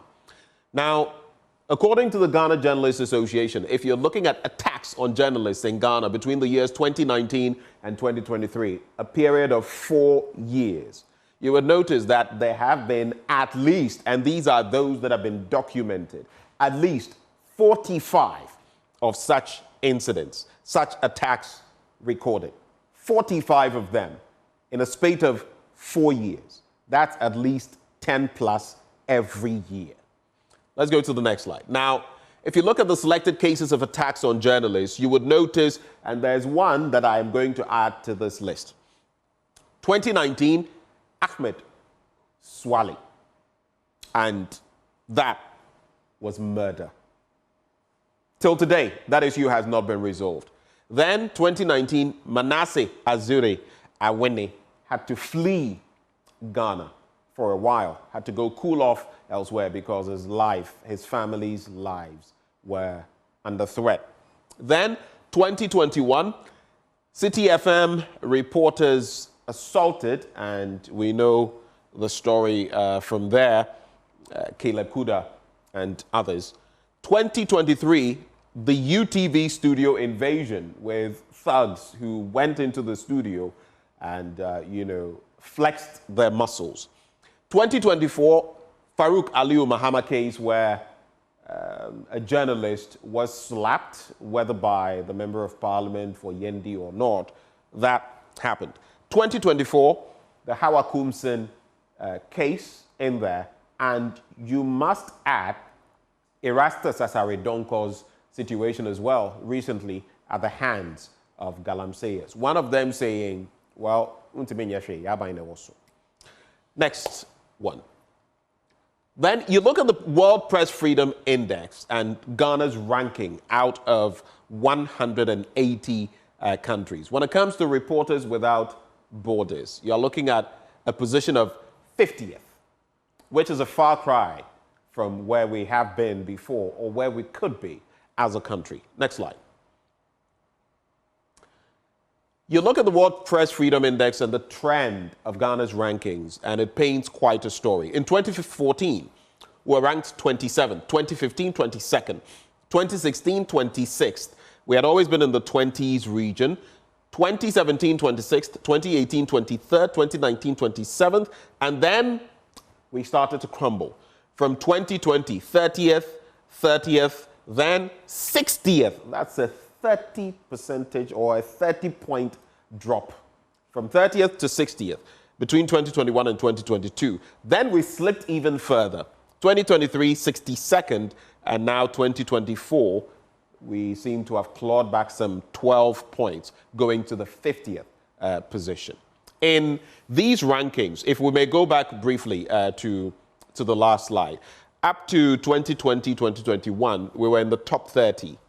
After that, we sunk. But let's go to the next slide. If you look at the Press Freedom Index in reference to Ghana's scores, you would realize that there's been a downward trajectory, right? From 83.71%, then a high of 84.5% in 2015, and then we dropped from the 80s starting from 2018. Once we started hitting 2019, it started dropping 70, 60, and now we're still locked in the 60s. 67.71% our score in 2024 compared to 83.71% in 2014 and 84.5% in 2015. Next slide. So on this final slide, right, we're going to be looking at the recommendations from the Defend Media Freedom Dialogue. Where do we go from here? One, introduce a private members bill to protect media freedom. Because now the media is under attack, it's under assault. I'm not necessarily saying from government or any other entity, but from different circles. If you look at Erastus Asaridonko's situation, these were galamseyers who felt because their party was in power, they were above the law, right? Introduce a private members bill to protect media freedom. That is one. Two, enhance media integrity and independence. And I agree. There are lots of entities. I always say that as much as we talk about the media, there are certain newspapers you can pick up on any given day. And a story, no matter how genuine it is, this one would skew it towards that party and the other one would skew it towards the other party. Granted, you would find that on any given day. How do we deal with those situations? What mechanisms can we put in place to remedy the situation so that people can take what they hear, what they see, what they read to be the truth, rather than the truth per a certain political party's lenses? How do we do that? Three, support for media during elections. This is crucial, especially ahead of the 2024 elections. And then collective responsibility for journalists' safety. And I feel here sometimes we in the media ourselves are found wanting because we are not collective enough when some of these issues arise. Well, these are the discussions we're going to be having today, and it's all about media freedom. And we're going to be discussing the issues this morning with our guests who join the conversation. We have Cecil Thomas Sunkwa Mills, President, Ghana Independent Broadcasters Association. We also have Audrey Gajekpo, Professor of Communication and Media Studies, and also joining the conversation, George Sarpong is Executive Director, Ghana Media Commission. I'd like to say a very good morning to my guests who all join me virtually for this conversation. Cecil, Audrey, George, a very good morning to you. Good morning. All right. Prof, I can hear you on the phone. Thank you so much for joining. Yes. Mr. Sarpong, good morning. Good morning. How are you? I am well, please. Thanks for joining the conversation. And Mr. Sunkwa Mills, a very good morning to you as well. A very good morning to you and all the viewers and listeners. Right. I love that baritone. Reminds me of Barry White. Anyway, so let's kickstart. Let's kickstart the conversation from where we find ourselves when it comes to media and even the work that is done. Even before we get to insulation and all of that, if you look at the key points, that I made mention of a short while ago in terms of the recommendations from the Defend Media Freedom Dialogue, there is one bit that also talks about enhancing media integrity and independence. I just want to find out, starting with Cecil, if you had to gauge media independence, especially with the proliferation of, entities, TV, radio, newspaper, print media, and the influence of political parties, where would you put independence as far as media is concerned? Where would you peg it? So, like I mentioned, Ghana has a peculiar problem in terms of influence, and this is due to the nature of ownership of stations, and also a large number of stations where, in terms of ownership, in a number of cases, it does not come out too clearly. And this tends to run into the influence and the quality of material that we're getting in terms of views. Like you mentioned, we end up getting two different views all the time. But for us, we take it that this is where we are, and we have to work in this environment to make sure that we have integrity and that the quality of the material we get is good enough for people and can be relied on. We've done this for the past 24 months together with a number of institutions, both the NMC and a number of. We've done training, capacity building, media literacy for over 1,000 journalists from media houses across the country. This is to help to bring some alignment in terms of ethical processes and also technical ability in the station to improve the quality. We've also done a lot of engagement with key important stakeholders. For this season, we've done a lot of engagement also with the EC, with Ministry of Information, National Media Commission. George is here. We've taken some initiatives. Allied government institutions, political parties have also been part of it, and also the security services, and especially the Ghana Police. And I think we will have a bit more to speak about that in terms of our expectations and our disappointments. Also in the area of threats and intimidation, it comes in different forms. I mentioned at one of the forums that we had, you have the physical one, which is quite tangible because you can see if, like, Erastus was attacked, etc. But you've got to also deal with things in terms of financial feasibility, taxation, etc. They are all form ways of threats towards the media. So we also focus on that. One of the other things we actually have been doing and will continue to do is monitor the regulatory and legal landscape to make sure that some of the laws which have certain insertions that could be used to threaten media freedom and stifle the performance of the media are used properly and not in an intimidating manner. The number of the laws that are still in that area that we focus on. So it's been a combo of activities, and through that we have been engaging our media personnel on how to behave, especially during this period of election, which I think it's a special period, even in terms of presence and engagement of authorities throughout the election. Right. Let me go to Prof at this point, Professor Gajakpo. I just want to find out from you, what would be your reaction on that, especially looking at how swathes of the media, if I may put it that way, are political, so to speak. It is clear from their publications, from their news, everything, it is kind of skewed. And it is because of the political ownership of these entities. How much of a problem is that in this conversation we're having? A problem, and it's a problem that we've been flagging for a long time. And part of the problem, I say, is structural in the sense that we don't have regulations that don't. Prof, I do not know, for some reason I can't hear you too well. There seems to be a little bit of an echo. Could you move slightly? Can you hear me? Better, much better, thank you. Oh, fantastic. No, I was saying that you're absolutely right about the media landscape that exists right now. And therefore, any intervention has to take account of that media landscape, unfortunately.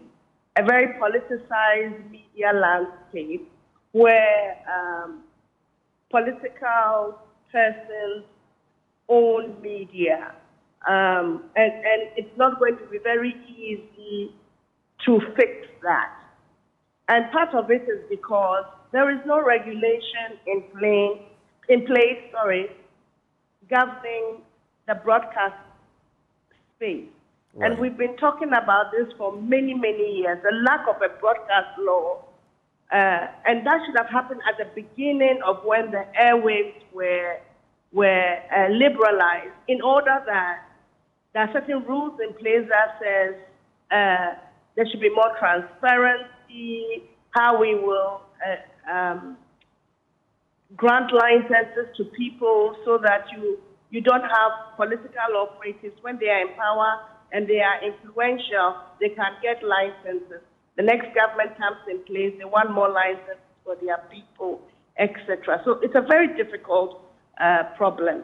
But I think part of what has to happen is some of what Cecil talks about, sensitizing people, training people in the media. But that in itself is not enough.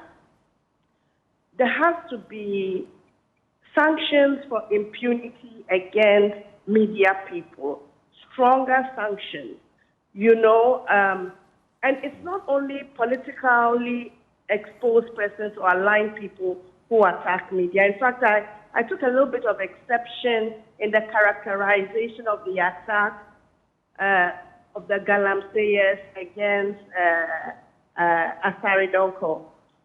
And the reason is because you said that they think their party is in power. No. I didn't say that they thought. One of them actually said that. Yes. But it's not just that. And you repeating it should not characterize it that way. Because it's a real threat to journalists that people involved in illegal and criminal activity will attack them. It's whether their party is in power or not. So we saw attacks on journalists in court because they were covering a court case. And in this case, it was the supporters of a party. And this has been for a long time. Journalists go to certain space and that. But we have been formed back for the people who are people at media with a lot of steel and make them okay? So that's bad break in the has with that is that so much for people who are not included on that. Prof, the line is getting problematic one more time. I'm sorry I have to do this, but please move along a little bit. Just move a bit. I have moved. Okay. Let's Okay. Okay, please go ahead. So I was just saying, my big thing is about the impunity and making sure that a strong signal is sent that if you touch a journalist, you will go to jail. You will pay a price, a very heavy price. And that's not happening. So today, we still don't have the person who murdered Swale. Ahmed Hussein Swale. And so therefore, our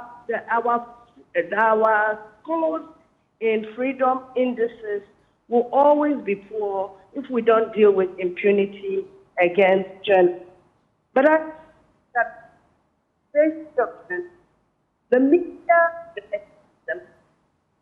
the state commit to their journalists. And of course, the people is a monolith. So it's not a good story. To say that some are better than others, but all. Even supplying basic. Okay, Prof, I'm sorry I have to do this. It's back again. So my technical team is going to try to find a remedy with you so that, because if we lose out on what you're saying, then it negates, the reason for calling you. So please hold. My team will engage you so that we find alternative means of interacting with you. Let me bring in George Sarpong of the Ghana Media Commission, Executive Director. And the question then is, having heard from Cecil, having heard from Professor Gadjekpo, how did we get here? How do we get out of here? What do you think? Please unmute for me, Mr. Sarpong. Thank you very much, Ben. Yeah, thank you. Can you hear me now, Ben? I can hear you. Thank you very much for the opportunity. First, I associate myself substantially with much of what both Cecil and Audrey have said. There are a few technical differences that, given the chance, we would have to deal with. Let me say that when we deal with the data on press freedom, we need to re-engage on the data again. Just as a little backgrounder, for much of the 2000s, I was the key person compiling data for a number of international human rights organizations on Ghana, with your colleague Evans Mensah as my assistant. We noticed that there is a certain kind of flip in the handling of the data that all of us need to re-engage to address, but that's a technical issue that we can come back to. How did we get here and how do we get out? I think both Cecil and Audrey have adequately explained that point. The lack of a framework for the liberalization of the airwaves and what we intended to do with this. If you look at the Constitution, it guarantees the right to free expression. Indeed. The technical question that we always ask ourselves is, freedom from what and freedom for what? In Ghana, we adequately have answered the question, freedom from what? We never attempted the question, freedom for what? This is about the time for all of us to return to the table to reflect over where we are. There are a number of pathways out, and Audrey has adequately addressed one, Cecil too. The question of legislation is going to be key. We need to clarify a number of rules, but coming back to the specific case of Erastus, we have seen terrible attacks on journalists. It's important that we see the uniqueness of the attack on Erastus and why that cannot stand. First of all, the people who attacked him were organized criminals. Organized criminals? Two is that, yes. Two is that they do it at a particular time when the whole society is mobilized and organized against Galamsey. So in essence, they were only using Erastus as a metaphor for their readiness to attack the entire society. What they are saying is that we don't fear you. We don't fear anybody in Ghana. We are ready to do our worst in pursuit of our self-interest. That must mean something to all of us. What should it mean? The final, pardon me. What should it mean to all of us? It should mean to all of us that it is not only journalists who are under attack and that the entire society is under attack. And the journalist is only the first step towards that. Because if they succeed in silencing journalists, then they would silence all voices in this country against wrongdoing. That is how we need to look at it. But that is why... Go ahead with that point. I mean, if it signals that, granted it signals that, journalists are not in charge of the apparatus of security in a state. we all know the dynamics of that. So what then is the core factor that ought to be addressed as far as that specific angle is concerned? So we need, let me perhaps tell you that we've had some engagement to the National Security Minister, we've had engagement to the police, and we are going to begin to speak again publicly on a number of things. We need to up the ante on the redeemable guarantees that we demand from the state, particularly in respect of this matter, but also generally in respect to everything about the situation of journalists. In terms of addressing it, particularly for this election, on Thursday, the National Media Commission is going to launch an app that we believe is going to help us with the tracking of the cases and the documentation of the evidence that we need in pursuit of the criminals who attack journalists and how we deal with questions of prosecution and punishment generally. I see. Let me try one more time to see whether we can get Professor Gadjakpo. Prof, can you hear me? It appears we've lost Professor Gadjakpo. Let me come back to Cecil. If you look at the picture that has been painted, then it means the state must up the ante, and we must also deal with the, like Professor Gadjakpo says, the regulatory frameworks when it comes to media generally, not just the private media. You could say that that ship has set sail already. Whether we can catch up, only God knows. But in the interim, we have had 45 of these attacks on journalists. And I'll just take you back to 2019. Ahmed Swale's murder has still not been resolved. And we know the context within which he was murdered. How disappointed are you that we are here? And do you foresee that justice will ever be served? And the word we actually use for what happened to, and I'll speak specifically on what happens to Erastus, which is very recent, because we actually thought we had made some progress and gotten the actors who attack media and media men and journalists. We thought there was an improvement in terms of where we're going, because with the case of Howard Kumsin, the case of Farouk, which happened, which yes was terrible, we were able to see some activity from the people and then also from the security services. But what happened to Erastus is horrendous. And to think that we more than 5 weeks into that incident, and the last check that I was trying to do in the Hello, Cecil.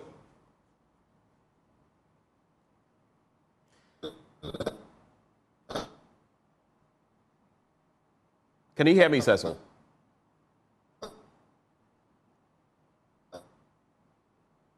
Okay, I think we're experiencing some connectivity issues. Cecil, can you hear me? I hate it when I have to, move on when a point has not been concluded, but I think I'm going to have to do that. Let me bring back Professor Gadjakpo. Prof, can you hear me? Yes, I can. Right. You were making a point. There was no conclusion. You can conclude on that, and okay. then we can talk about Ahmed Hussein Swale, for example. Till today, that has not been resolved. Yes. Actually, that was one of the points that I brought up, the fact that there's impunity, and that when people attack journalists, the state, the security service, and the court to send a strong signal that it is not going to be tolerated. And the way to do it is, one, to be sure that bring the perpetrators booked, and to be sure that court prosecutes them in a manner in which it tells that, that high sanctions to be paid for attacking journalists. And that's not happening. And that's part of my frustration. So the term there is impunity. The impunity will continue. That's what attack journalists that civil suits can cure, and sometimes terror, not a physical attack, but other attacks, so that we bring a lawsuit against people, and then, you know, the court can deal with that.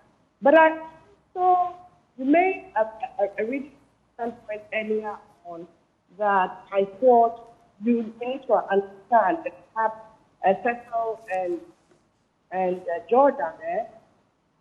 What I don't understand what a private member's bill will do in this situation. And the reason I say that is because we have a constitution that is very, very protective of media freedom. We have one of the best protections for media freedom instead of constitutional provisions on the continent, okay? We also have laws that can be used to defend journalists. So I'm not sure what a private member's bill will do. I think what we need to do is to enforce those laws, to use the constitutional provisions to press for certain things to be done to better protect journalists.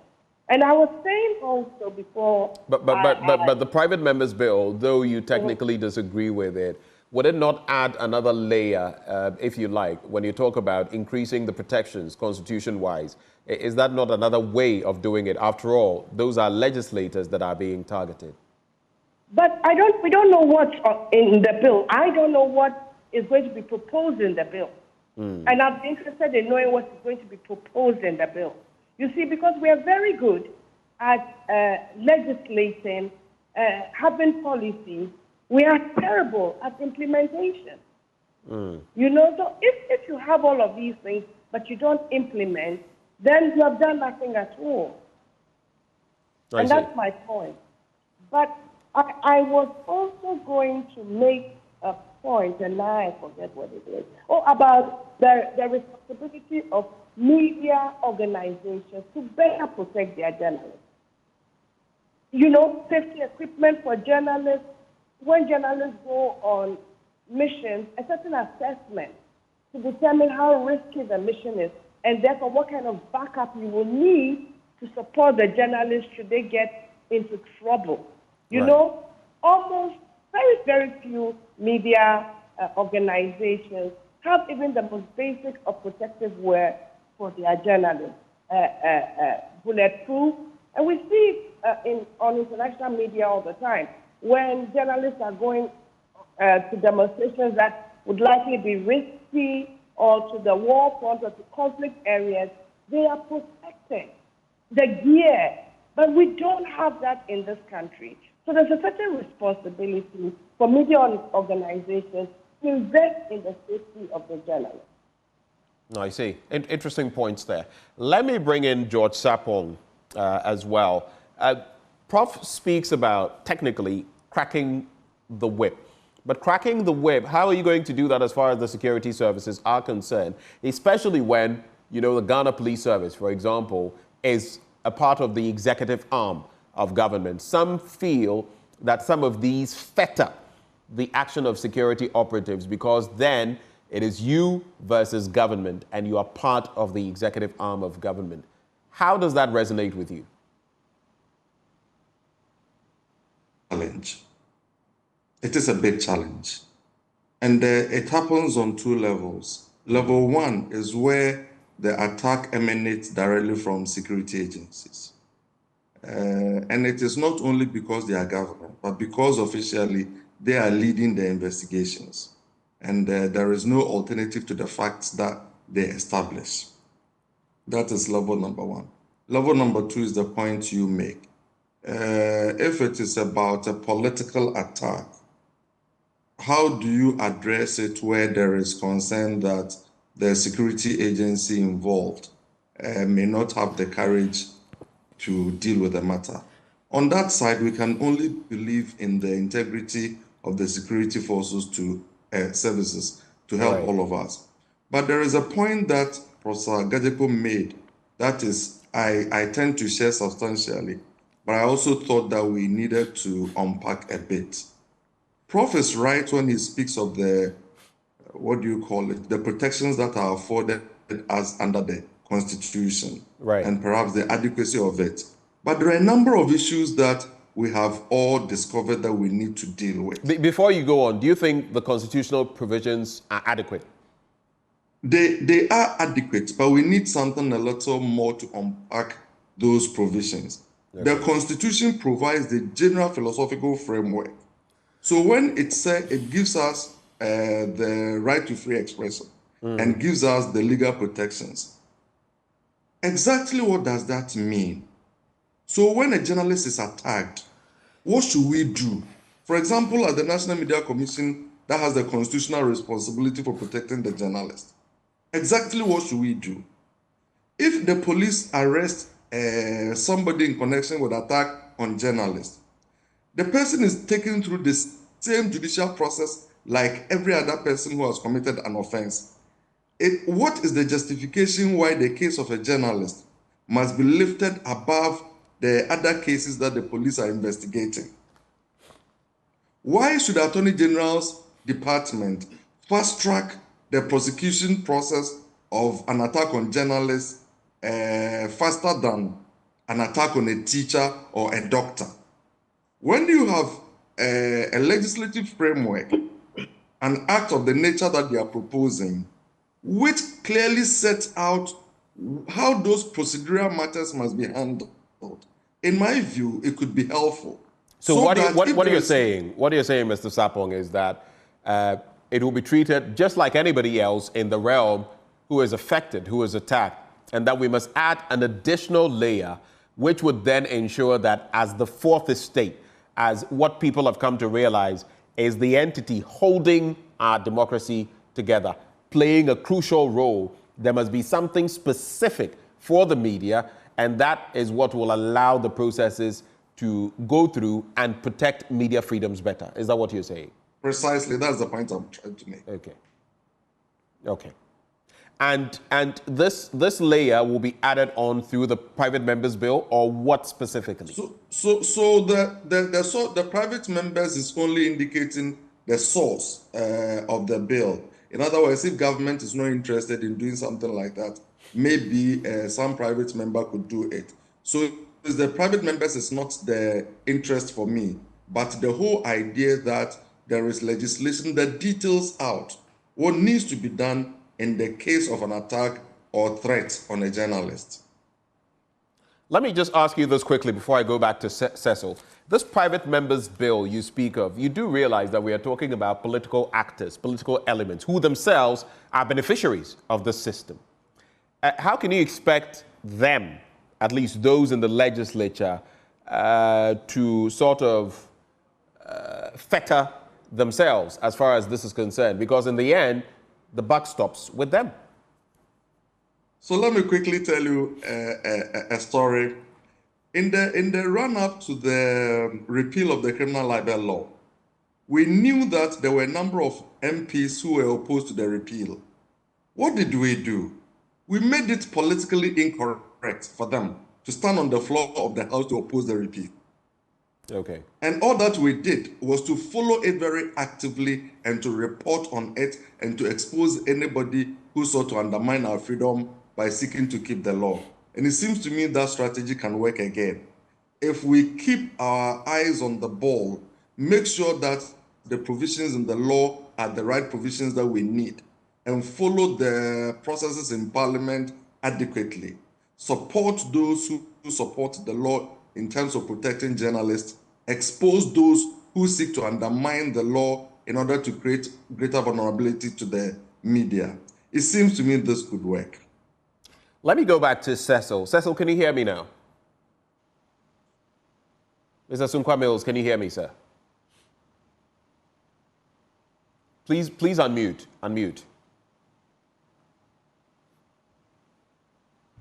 Sorry, can you hear me now? I can hear you loud and clear.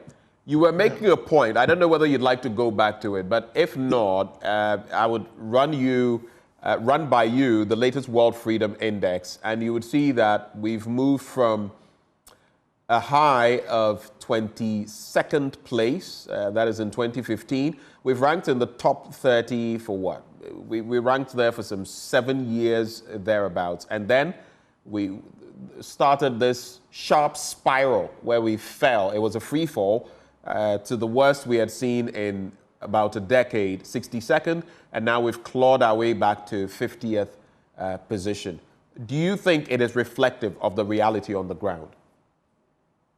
I do think it is reflective of the reality. What the point I was making was that I did mention that there had been some improvement in terms of engagement with some of the government agencies, actors, and the police in the last couple of months, the last 24 months. But suddenly, with what happened to Erastus, it has actually thrown everything away. The point I was making is that Erastus attack happened about 5 weeks ago, if I may say. The last check, which was less than 48 hours, there is still no proof that the police have actually presented any documentation in the court. That is horrendous. And much as we're looking at adding a bit more legislation, making it firmer, the basic implementation of such an act on somebody, and I say Erastus because Erastus singularly has revealed a lot of the stuff that has happened in the area of illegal mining in this country. Therefore, his attack is unique and very important. Now, what do we see? Where's the urgency, the will for us to defend a media man who has exposed a lot of these things going on in that area? And nothing in court yet. I think the police have really disappointed us, the media. What does that say about, because I'm sure you heard me bring about the bit about cracking the whip and the fact that the police, the Ghana Police Service, is itself a member of the executive, and what those frameworks mean for justice, right? So all these weeks under the bridge, nothing, per what you say, having been done to push the matter in court. What does that mean as far as the Ghana Police Service and maybe the security network in totality is concerned? What does it mean? It just shows that the willpower is shifted, because we've seen them act a lot more faster with other issues, with media and without media. And if this is important, we expected a lot more from them. It has been very, very disappointing. But it sends a message that we're sliding further down, and with elections around the corner, what does it mean for other journalists who would be attacked by such elements, who have confirmed like you did say, their government is in power? It's the worst thing that could happen. But I would also expect that the NMC should push a bit closer, because they also have a big role to protect us in this discussion. We can pile up the laws. Laws will take a bit of time to come through. But we have elections in a few days. This is a very bad signal for media. It is a very bad signal. Professor Gadjapo, are you as disappointed as Cecil when he talks about no action? Yes, there was a statement from the Ghana Police Service, and some even said that the presidency had to say something dissociating itself from the comments of that illegal miner. I've not seen anything on that yet. But do you find it as disappointing, the fact that till today, at least per what Cecil is saying, there's been no action from the end of the police as far as our justicial system is concerned? And yet, if protesters hit the street, and I'm talking about Democracy Hub and others, barring what some did that may not be in the public interest, they were swiftly carted off to police, remand and prison remand in some instances. And yet, for something as heinous as this, there's been no action. Your reaction? Absolutely. My reaction is exactly what both you and Cecil have said. And when I've been following this development, I said to myself, young people who are only holding placards and demonstrating against Galamsey are carted to jail for weeks.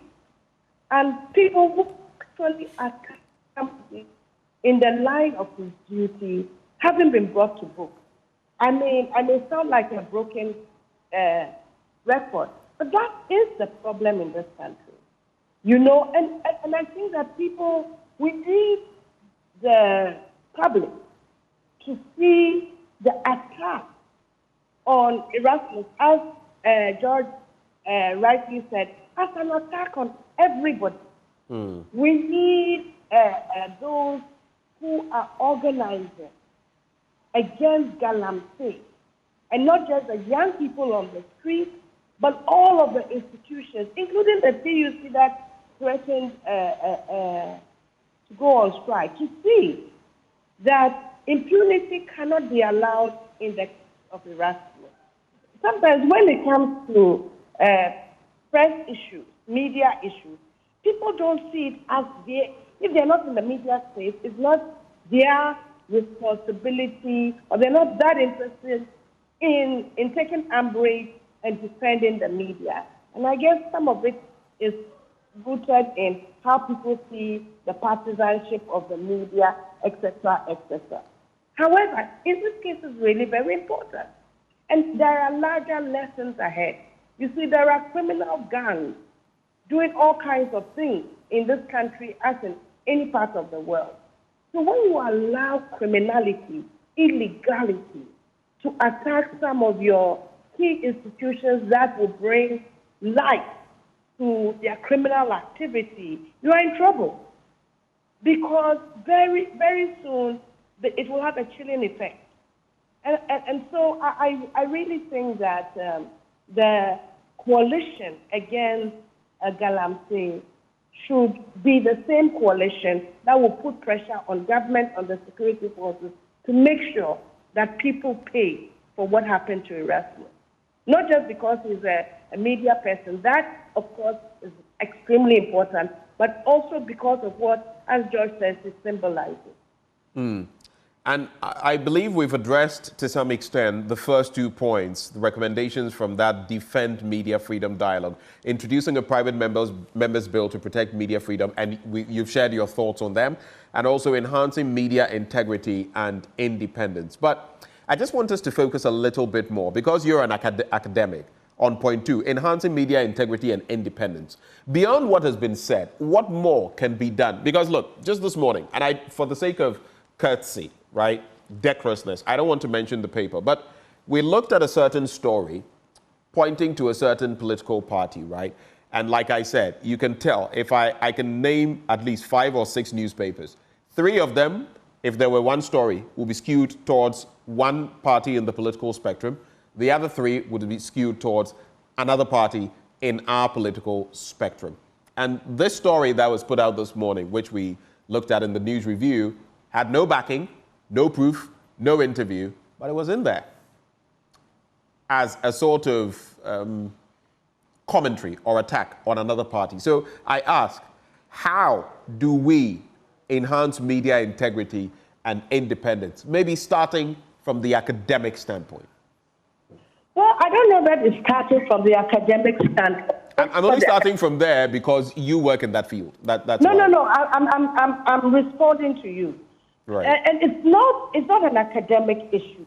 It's a practical issue. But as for people who come for training in our classroom, we're going to be sure that they know the professional standards that they must adhere to and the ethics of the profession.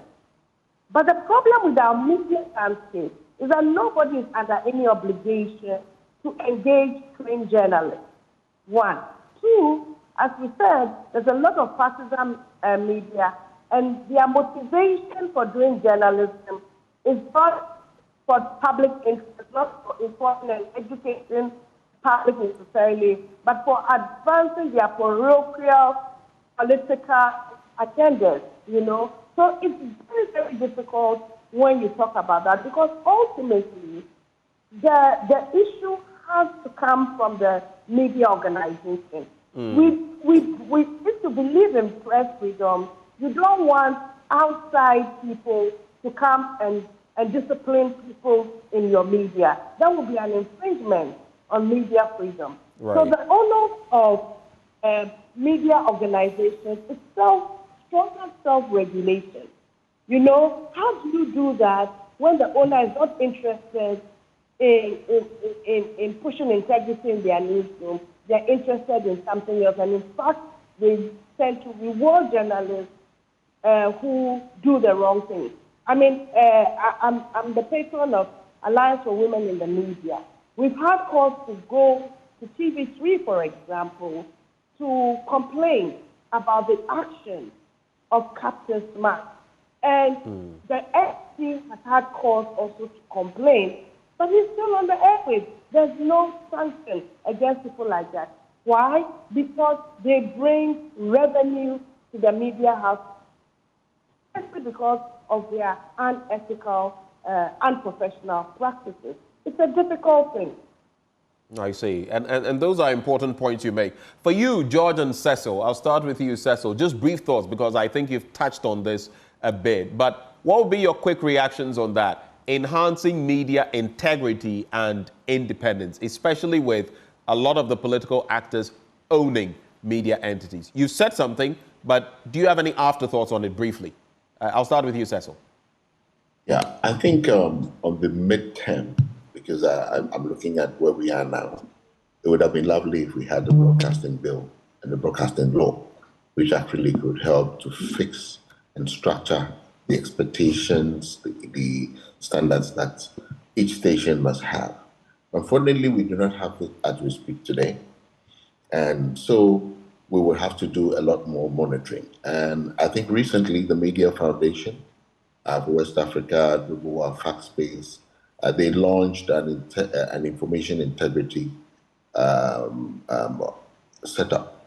I think it was a Ghana Fact-Checking Coalition, which would also help to name and shame and do some fact-checking on a very neutral and independent methodology. I think that on the short term could be helpful.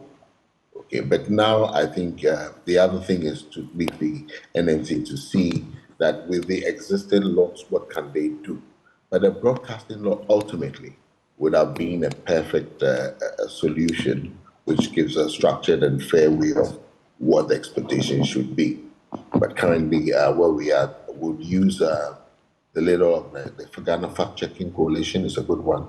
And then the NMC should be up and doing also if there are some infractions or misinformation and disinformation. But us as media, we also must hold ourselves responsible and make sure that we call out our organizations that are actually out of line in terms of ethics.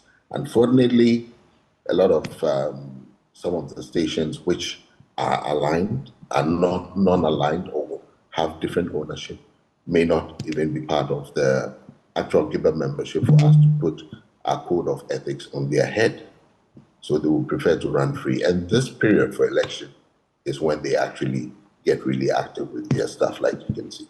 Cecil, I have two follow-ups for you, which I will direct to George as well, but just briefly with you. It's also become a trend where, especially when you're doing shows like this one, magazine programs, you would have, call them foot soldiers, call them politically aligned, call them whatever you may, often sending messages, sometimes threatening, journalists. And you get that practically every day. We've learned to live with these, but it is not to say it is right.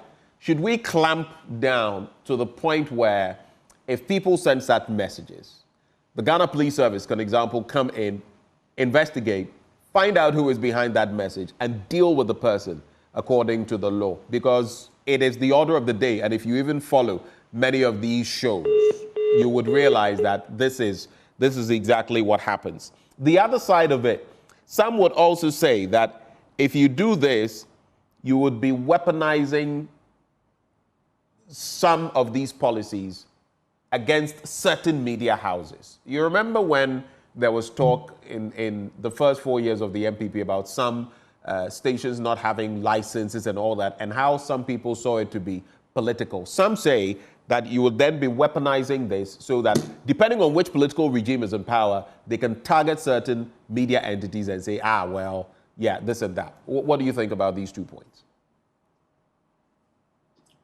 I go first. Yeah, Ben, we would definitely not want to create a situation where we put too much power into the hands of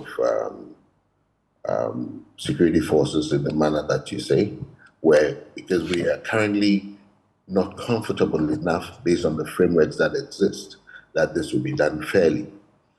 If we had a situation, and I'm sorry that I will hit on that again, that what happened to Erastus, we had a 48-hour reaction, I guess we'll be much closer to the security forces and the activity they do. But currently, in this climate, it is not a comfortable position that we would push for at all. And I think for us, that is it. In the current climate, we do not think we're ready for that kind of action because we have not seen the fairness that we expect. And the laws, you would find that some of the laws, though they tend to give the room for some action, it does not come out too clearly. And it creates the spaces to be abused based on your leaning politically or otherwise. And that is why we have the broadcasting law and enhance some of the existing laws, even under the NMC Act, etc., to improve and close these gaps so that they are not taken advantage of. So it will not be in a comfortable position, especially at this time, for such activity to happen. We'll leave it to the door of the NMC, and we expected that we would have pushed and would have had a law long ago by now. That law has been hanging way too long, and we'll not be discussing how we can hobble right now that the election is here. We've got a few days, and we're now hobbling to pick on half-made, broken laws, not clear, non-responsive security as a solution. So it does not create comfort for us as the media to warrant that kind of action. That's for me.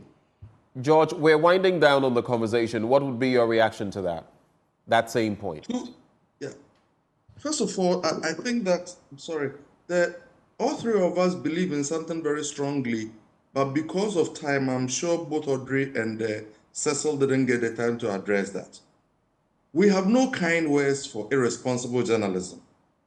We have no kind attitudes to unprofessional practice. However, regardless of how egregious it is, attack on journalists is no justification. It's no remedy for bad journalism. And it's extremely important that everybody understands us from that perspective. So we are united in our beliefs and thinking and work that we have to do everything possible to secure responsible practice in the media. Right. And that all kinds of infractions have to be addressed. However, it is no justification for any attack on any journalist. Final words, gentlemen. I'll stay with you, George. Final words. My final words, I come back to the question of Erastus and what all of us have said. Put what Cecil and Audrey said together. The protesters who were on the streets were seeking to stop Galamsey. Erastus had gone working to stop Galamsey. So when the state stops the protesters and the criminal gangs stop Erastus, in that simple act, the state and the criminals become united in their opposition to those calling for the stop to the Galamsey. And the optics are not right. And that is why the attack on Erastus signifies something completely different, why all of us, and this time I'm calling on the totality of the state, need to take this very seriously. Thank you. Thank you so much, Mr. Sarpong, for your thoughts. Cecil, I'll wrap with you. You'll have the final word. Ben, as we approach the elections, I'll just say that as the media, let's all remain vigilant in our commitment to protecting press freedom, and as the media houses to also make sure that they orient all their people on the field, have the adequate visibility and approach as trained during this time. Do remember to introduce yourself as media. You're very powerful and you carry the voice of the people. And make sure that you're visible wherever you are. And let us be professional. And we hope for a peaceful election ahead. Thank you. Thank you so much. Great words to conclude the conversation. Unfortunately, we lost Professor Audrey Gadzekpo. That's why I'm not bringing her to give her final word. We had Professor Audrey Gajakpo, Professor of Communication and Media Studies, joining the conversation. We had George Sarpong, Executive Director, Ghana Media Commission, and Cecil Thomas Nkwa Mills, President of the Ghana Independent Broadcasters Association. All of them joined us as ahead of election 2024. We talk about media freedom, we talk about media independence, and insulating the media from attack. We'll take a breather, but one of the things we have on our mind, we just will be taking you to the Ofankor-Nsawam stretch and telling you what is happening there. It's a 33.4-kilometer stretch. But what can we expect with the construction work and the impact on motorists? More of that and more coming your way after the break.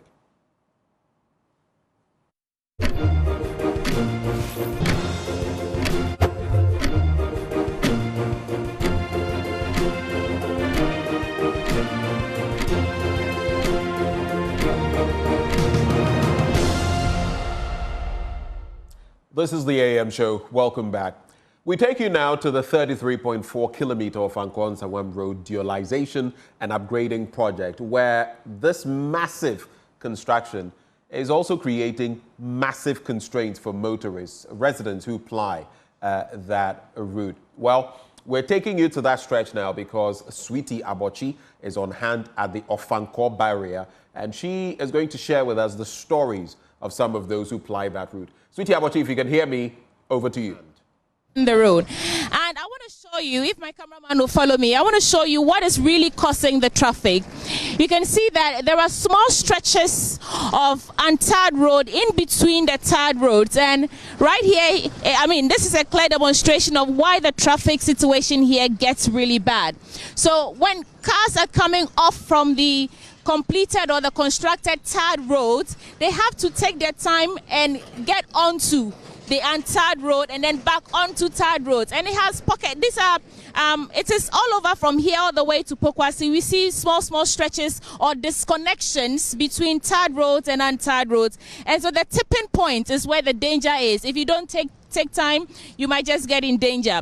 In fact, when we went there, we spoke to some drivers and residents who first of all commended the work that is ongoing. They say that it's good that this road project is ongoing. However, they complain that it's taking too long since it started about 2 years ago. There's also the concern about the dusty nature of the road because of the health implications that it poses to both pedestrians, residents, and motorists. We also spoke to some drivers who said, aside the tipping points which causes the traffic, the vehicular traffic, the untarred roads causes so much damage to their shocks, their springs, their cars, I mean.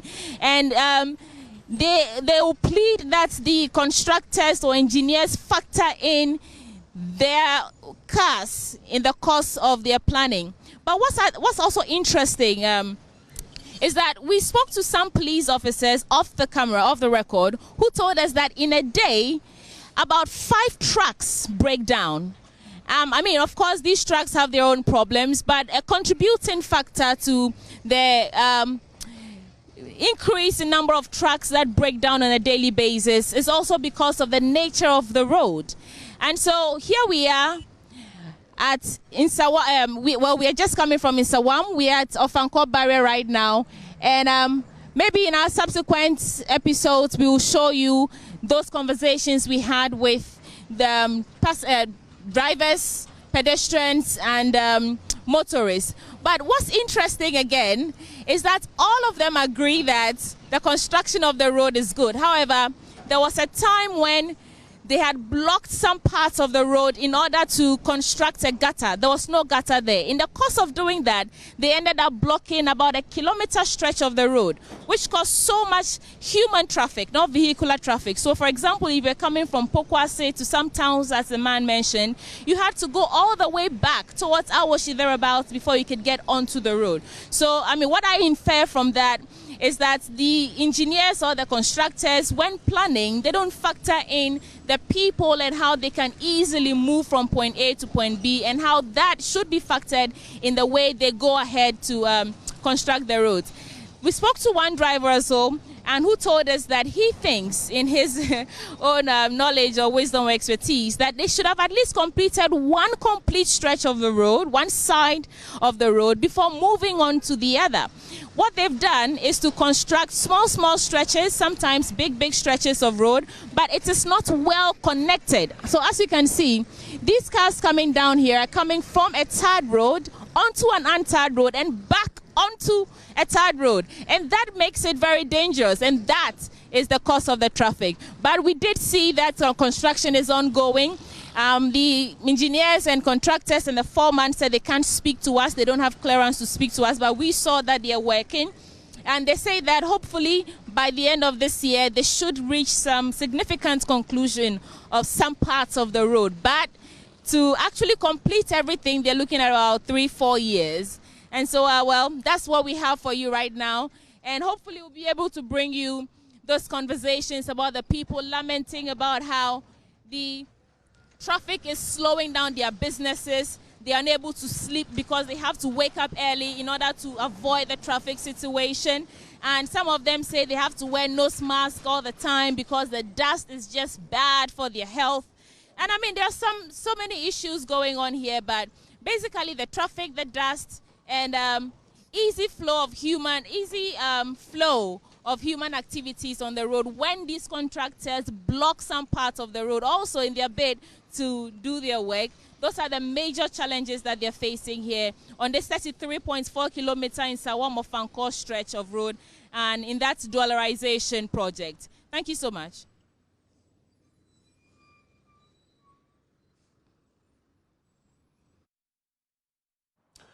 Well, that is the stretch, bringing you live visuals from there. Just a short expanse of road, and look at what people, those who ply that route, have to go through. It is sad, and you can also look at how protracted, how lengthy this work has been, and then you look at the health impact as well. No one is saying these shouldn't be done, but in other jurisdictions, a lot of this work would be done at night, and it would be done speedily. So the time of the project and even impact on health and delays, time is money. Well, that's what we have for you as far as this is concerned. We'll be back after the break with more action. Do stay.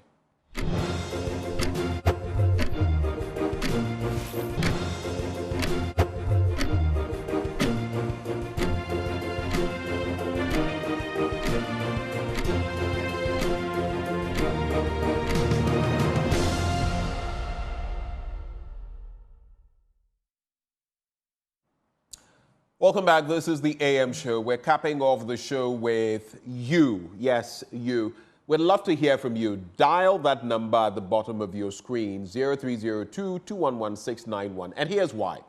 Two salient issues we want to talk about. One, the double track system and what your opinion is on it, whether you're a student, whether you're a parent, or whether you're simply a concerned Ghanaian as far as that is concerned. And two, we're talking about the new curricula and what they will bring to bear. Some say this is reminiscent of the O and A level system. Are we going back?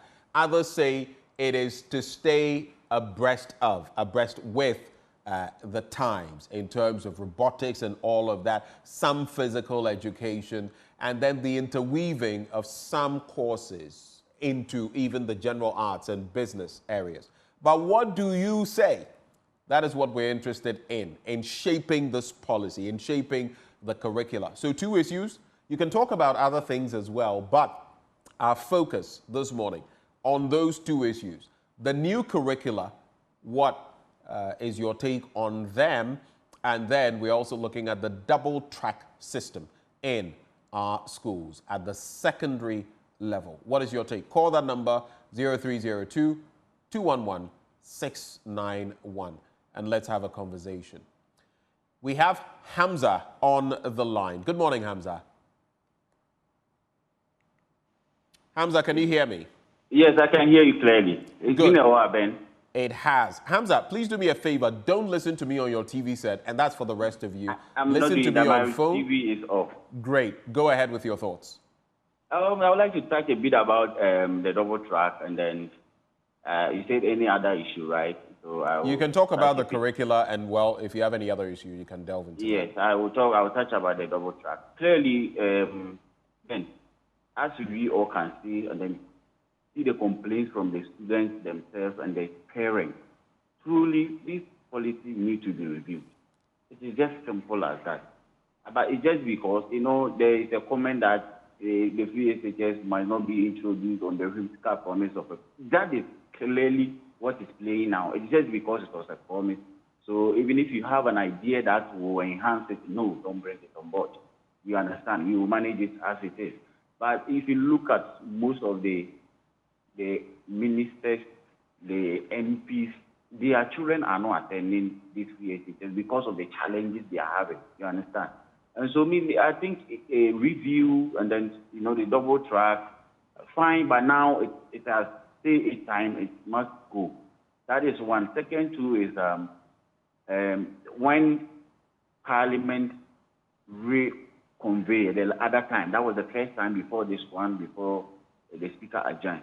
You see, there's a party who came to the media complaining that the other party is trying to foment trouble.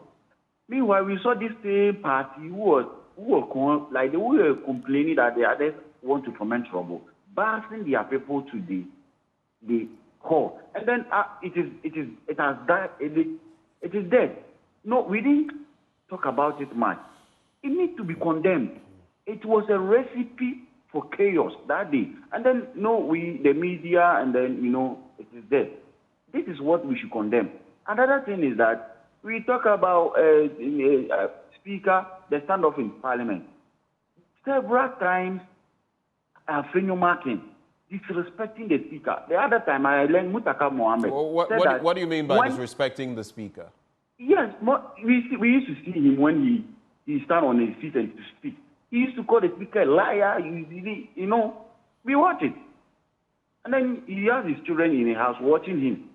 The other time, I was in one of the sister stations. Mutaka Mohammed was on he said, when Afenyo Martin was leaving the chamber, he made a comment, he attacked the Speaker.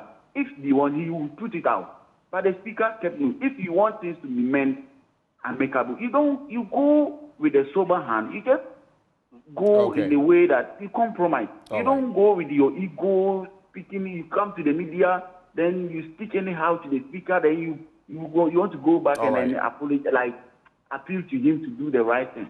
President Kufuor took side, which was wrong. He should be a statesman. He took side. Thank you, Hamza, for sharing your thoughts. You can do same. You can call in and share with us what your thoughts are, sharing with Ghana and the rest of the world. 0302 211 691. It's at the bottom of your screen. Just pick up your phone, call that number, mute or turn down the volume on your set. If you'd like to turn it off, even better. And you call that number and let's have a conversation. We're focusing on education. The double track system, as far as SHS is concerned, and also the new curricula. As a parent, as a student, what is your take on them? How will they impact you, positively, negatively? And if you have any ideas, what are they? You can share with us as we get into those issues. We await your calls. We have Baba calling us from Tamale. Good morning, Baba. Yes, sir. Good morning, and good morning to your viewers. It's good having you, Baba. What are your thoughts for us this morning? I just want to add my voice to the program with regards to free senior high. Please go ahead, Baba. Looking at the policy, I don't know why, or I don't understand why most of the times MPP communicators will come to the media stations pretending that they do not understand English, or is it a problem? His Excellency John Dramani Mahama, the former president, said he will review it. He's not against the policy. He's reviewing it. I don't have a problem with understanding the word review, or what do you mean by he says he will cancel it. Canceling something is different from reviewing it. Fine. Maybe during the implementation stage, he had the view that bringing full version of free senior high was a problem due to our shortage of infrastructure and other things. He Right. stated it clearly. And he now says that once it has been implemented, it has come to stay. What do you mean by it has come to stay? Is it the English they can understand, or why are they constantly trying to lie? MPP and their communicators believe that lying consistently becomes true. So their statement, they are rational people, they are enlightened people, they should tend to speak the truth.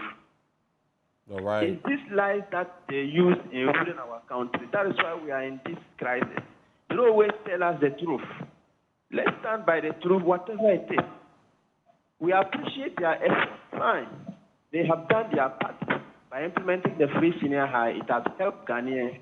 And President John Mahama is saying that when he comes, he will review it by cancelling double track. That he is against the double track.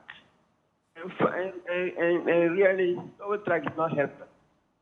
How do you have a student where someone will stay in school for 2 months and come back for 2 months to sit in the house and another batch will be there? So if we make it uniform, whereby all will go and come at the same time, it's not better. So it's about completing the e-blocks they started. Once it has completed, at least they were pushing the students who will have been in their house and some will be in the school to all have places to be in the school. That will help. So they should start telling us the truth. Whatever the situation, we should understand. When he was in power, we were monitoring his actions, the way he speaks them, the way he does things. Fine. He's not perfect. He may not be 100%. He's a human. He accepts that there are challenges. When Dunso came, and it was his time, you know, Dunso didn't start during his regime. During President Kufuor regime, I was in college, and we were facing that low-shedding situation.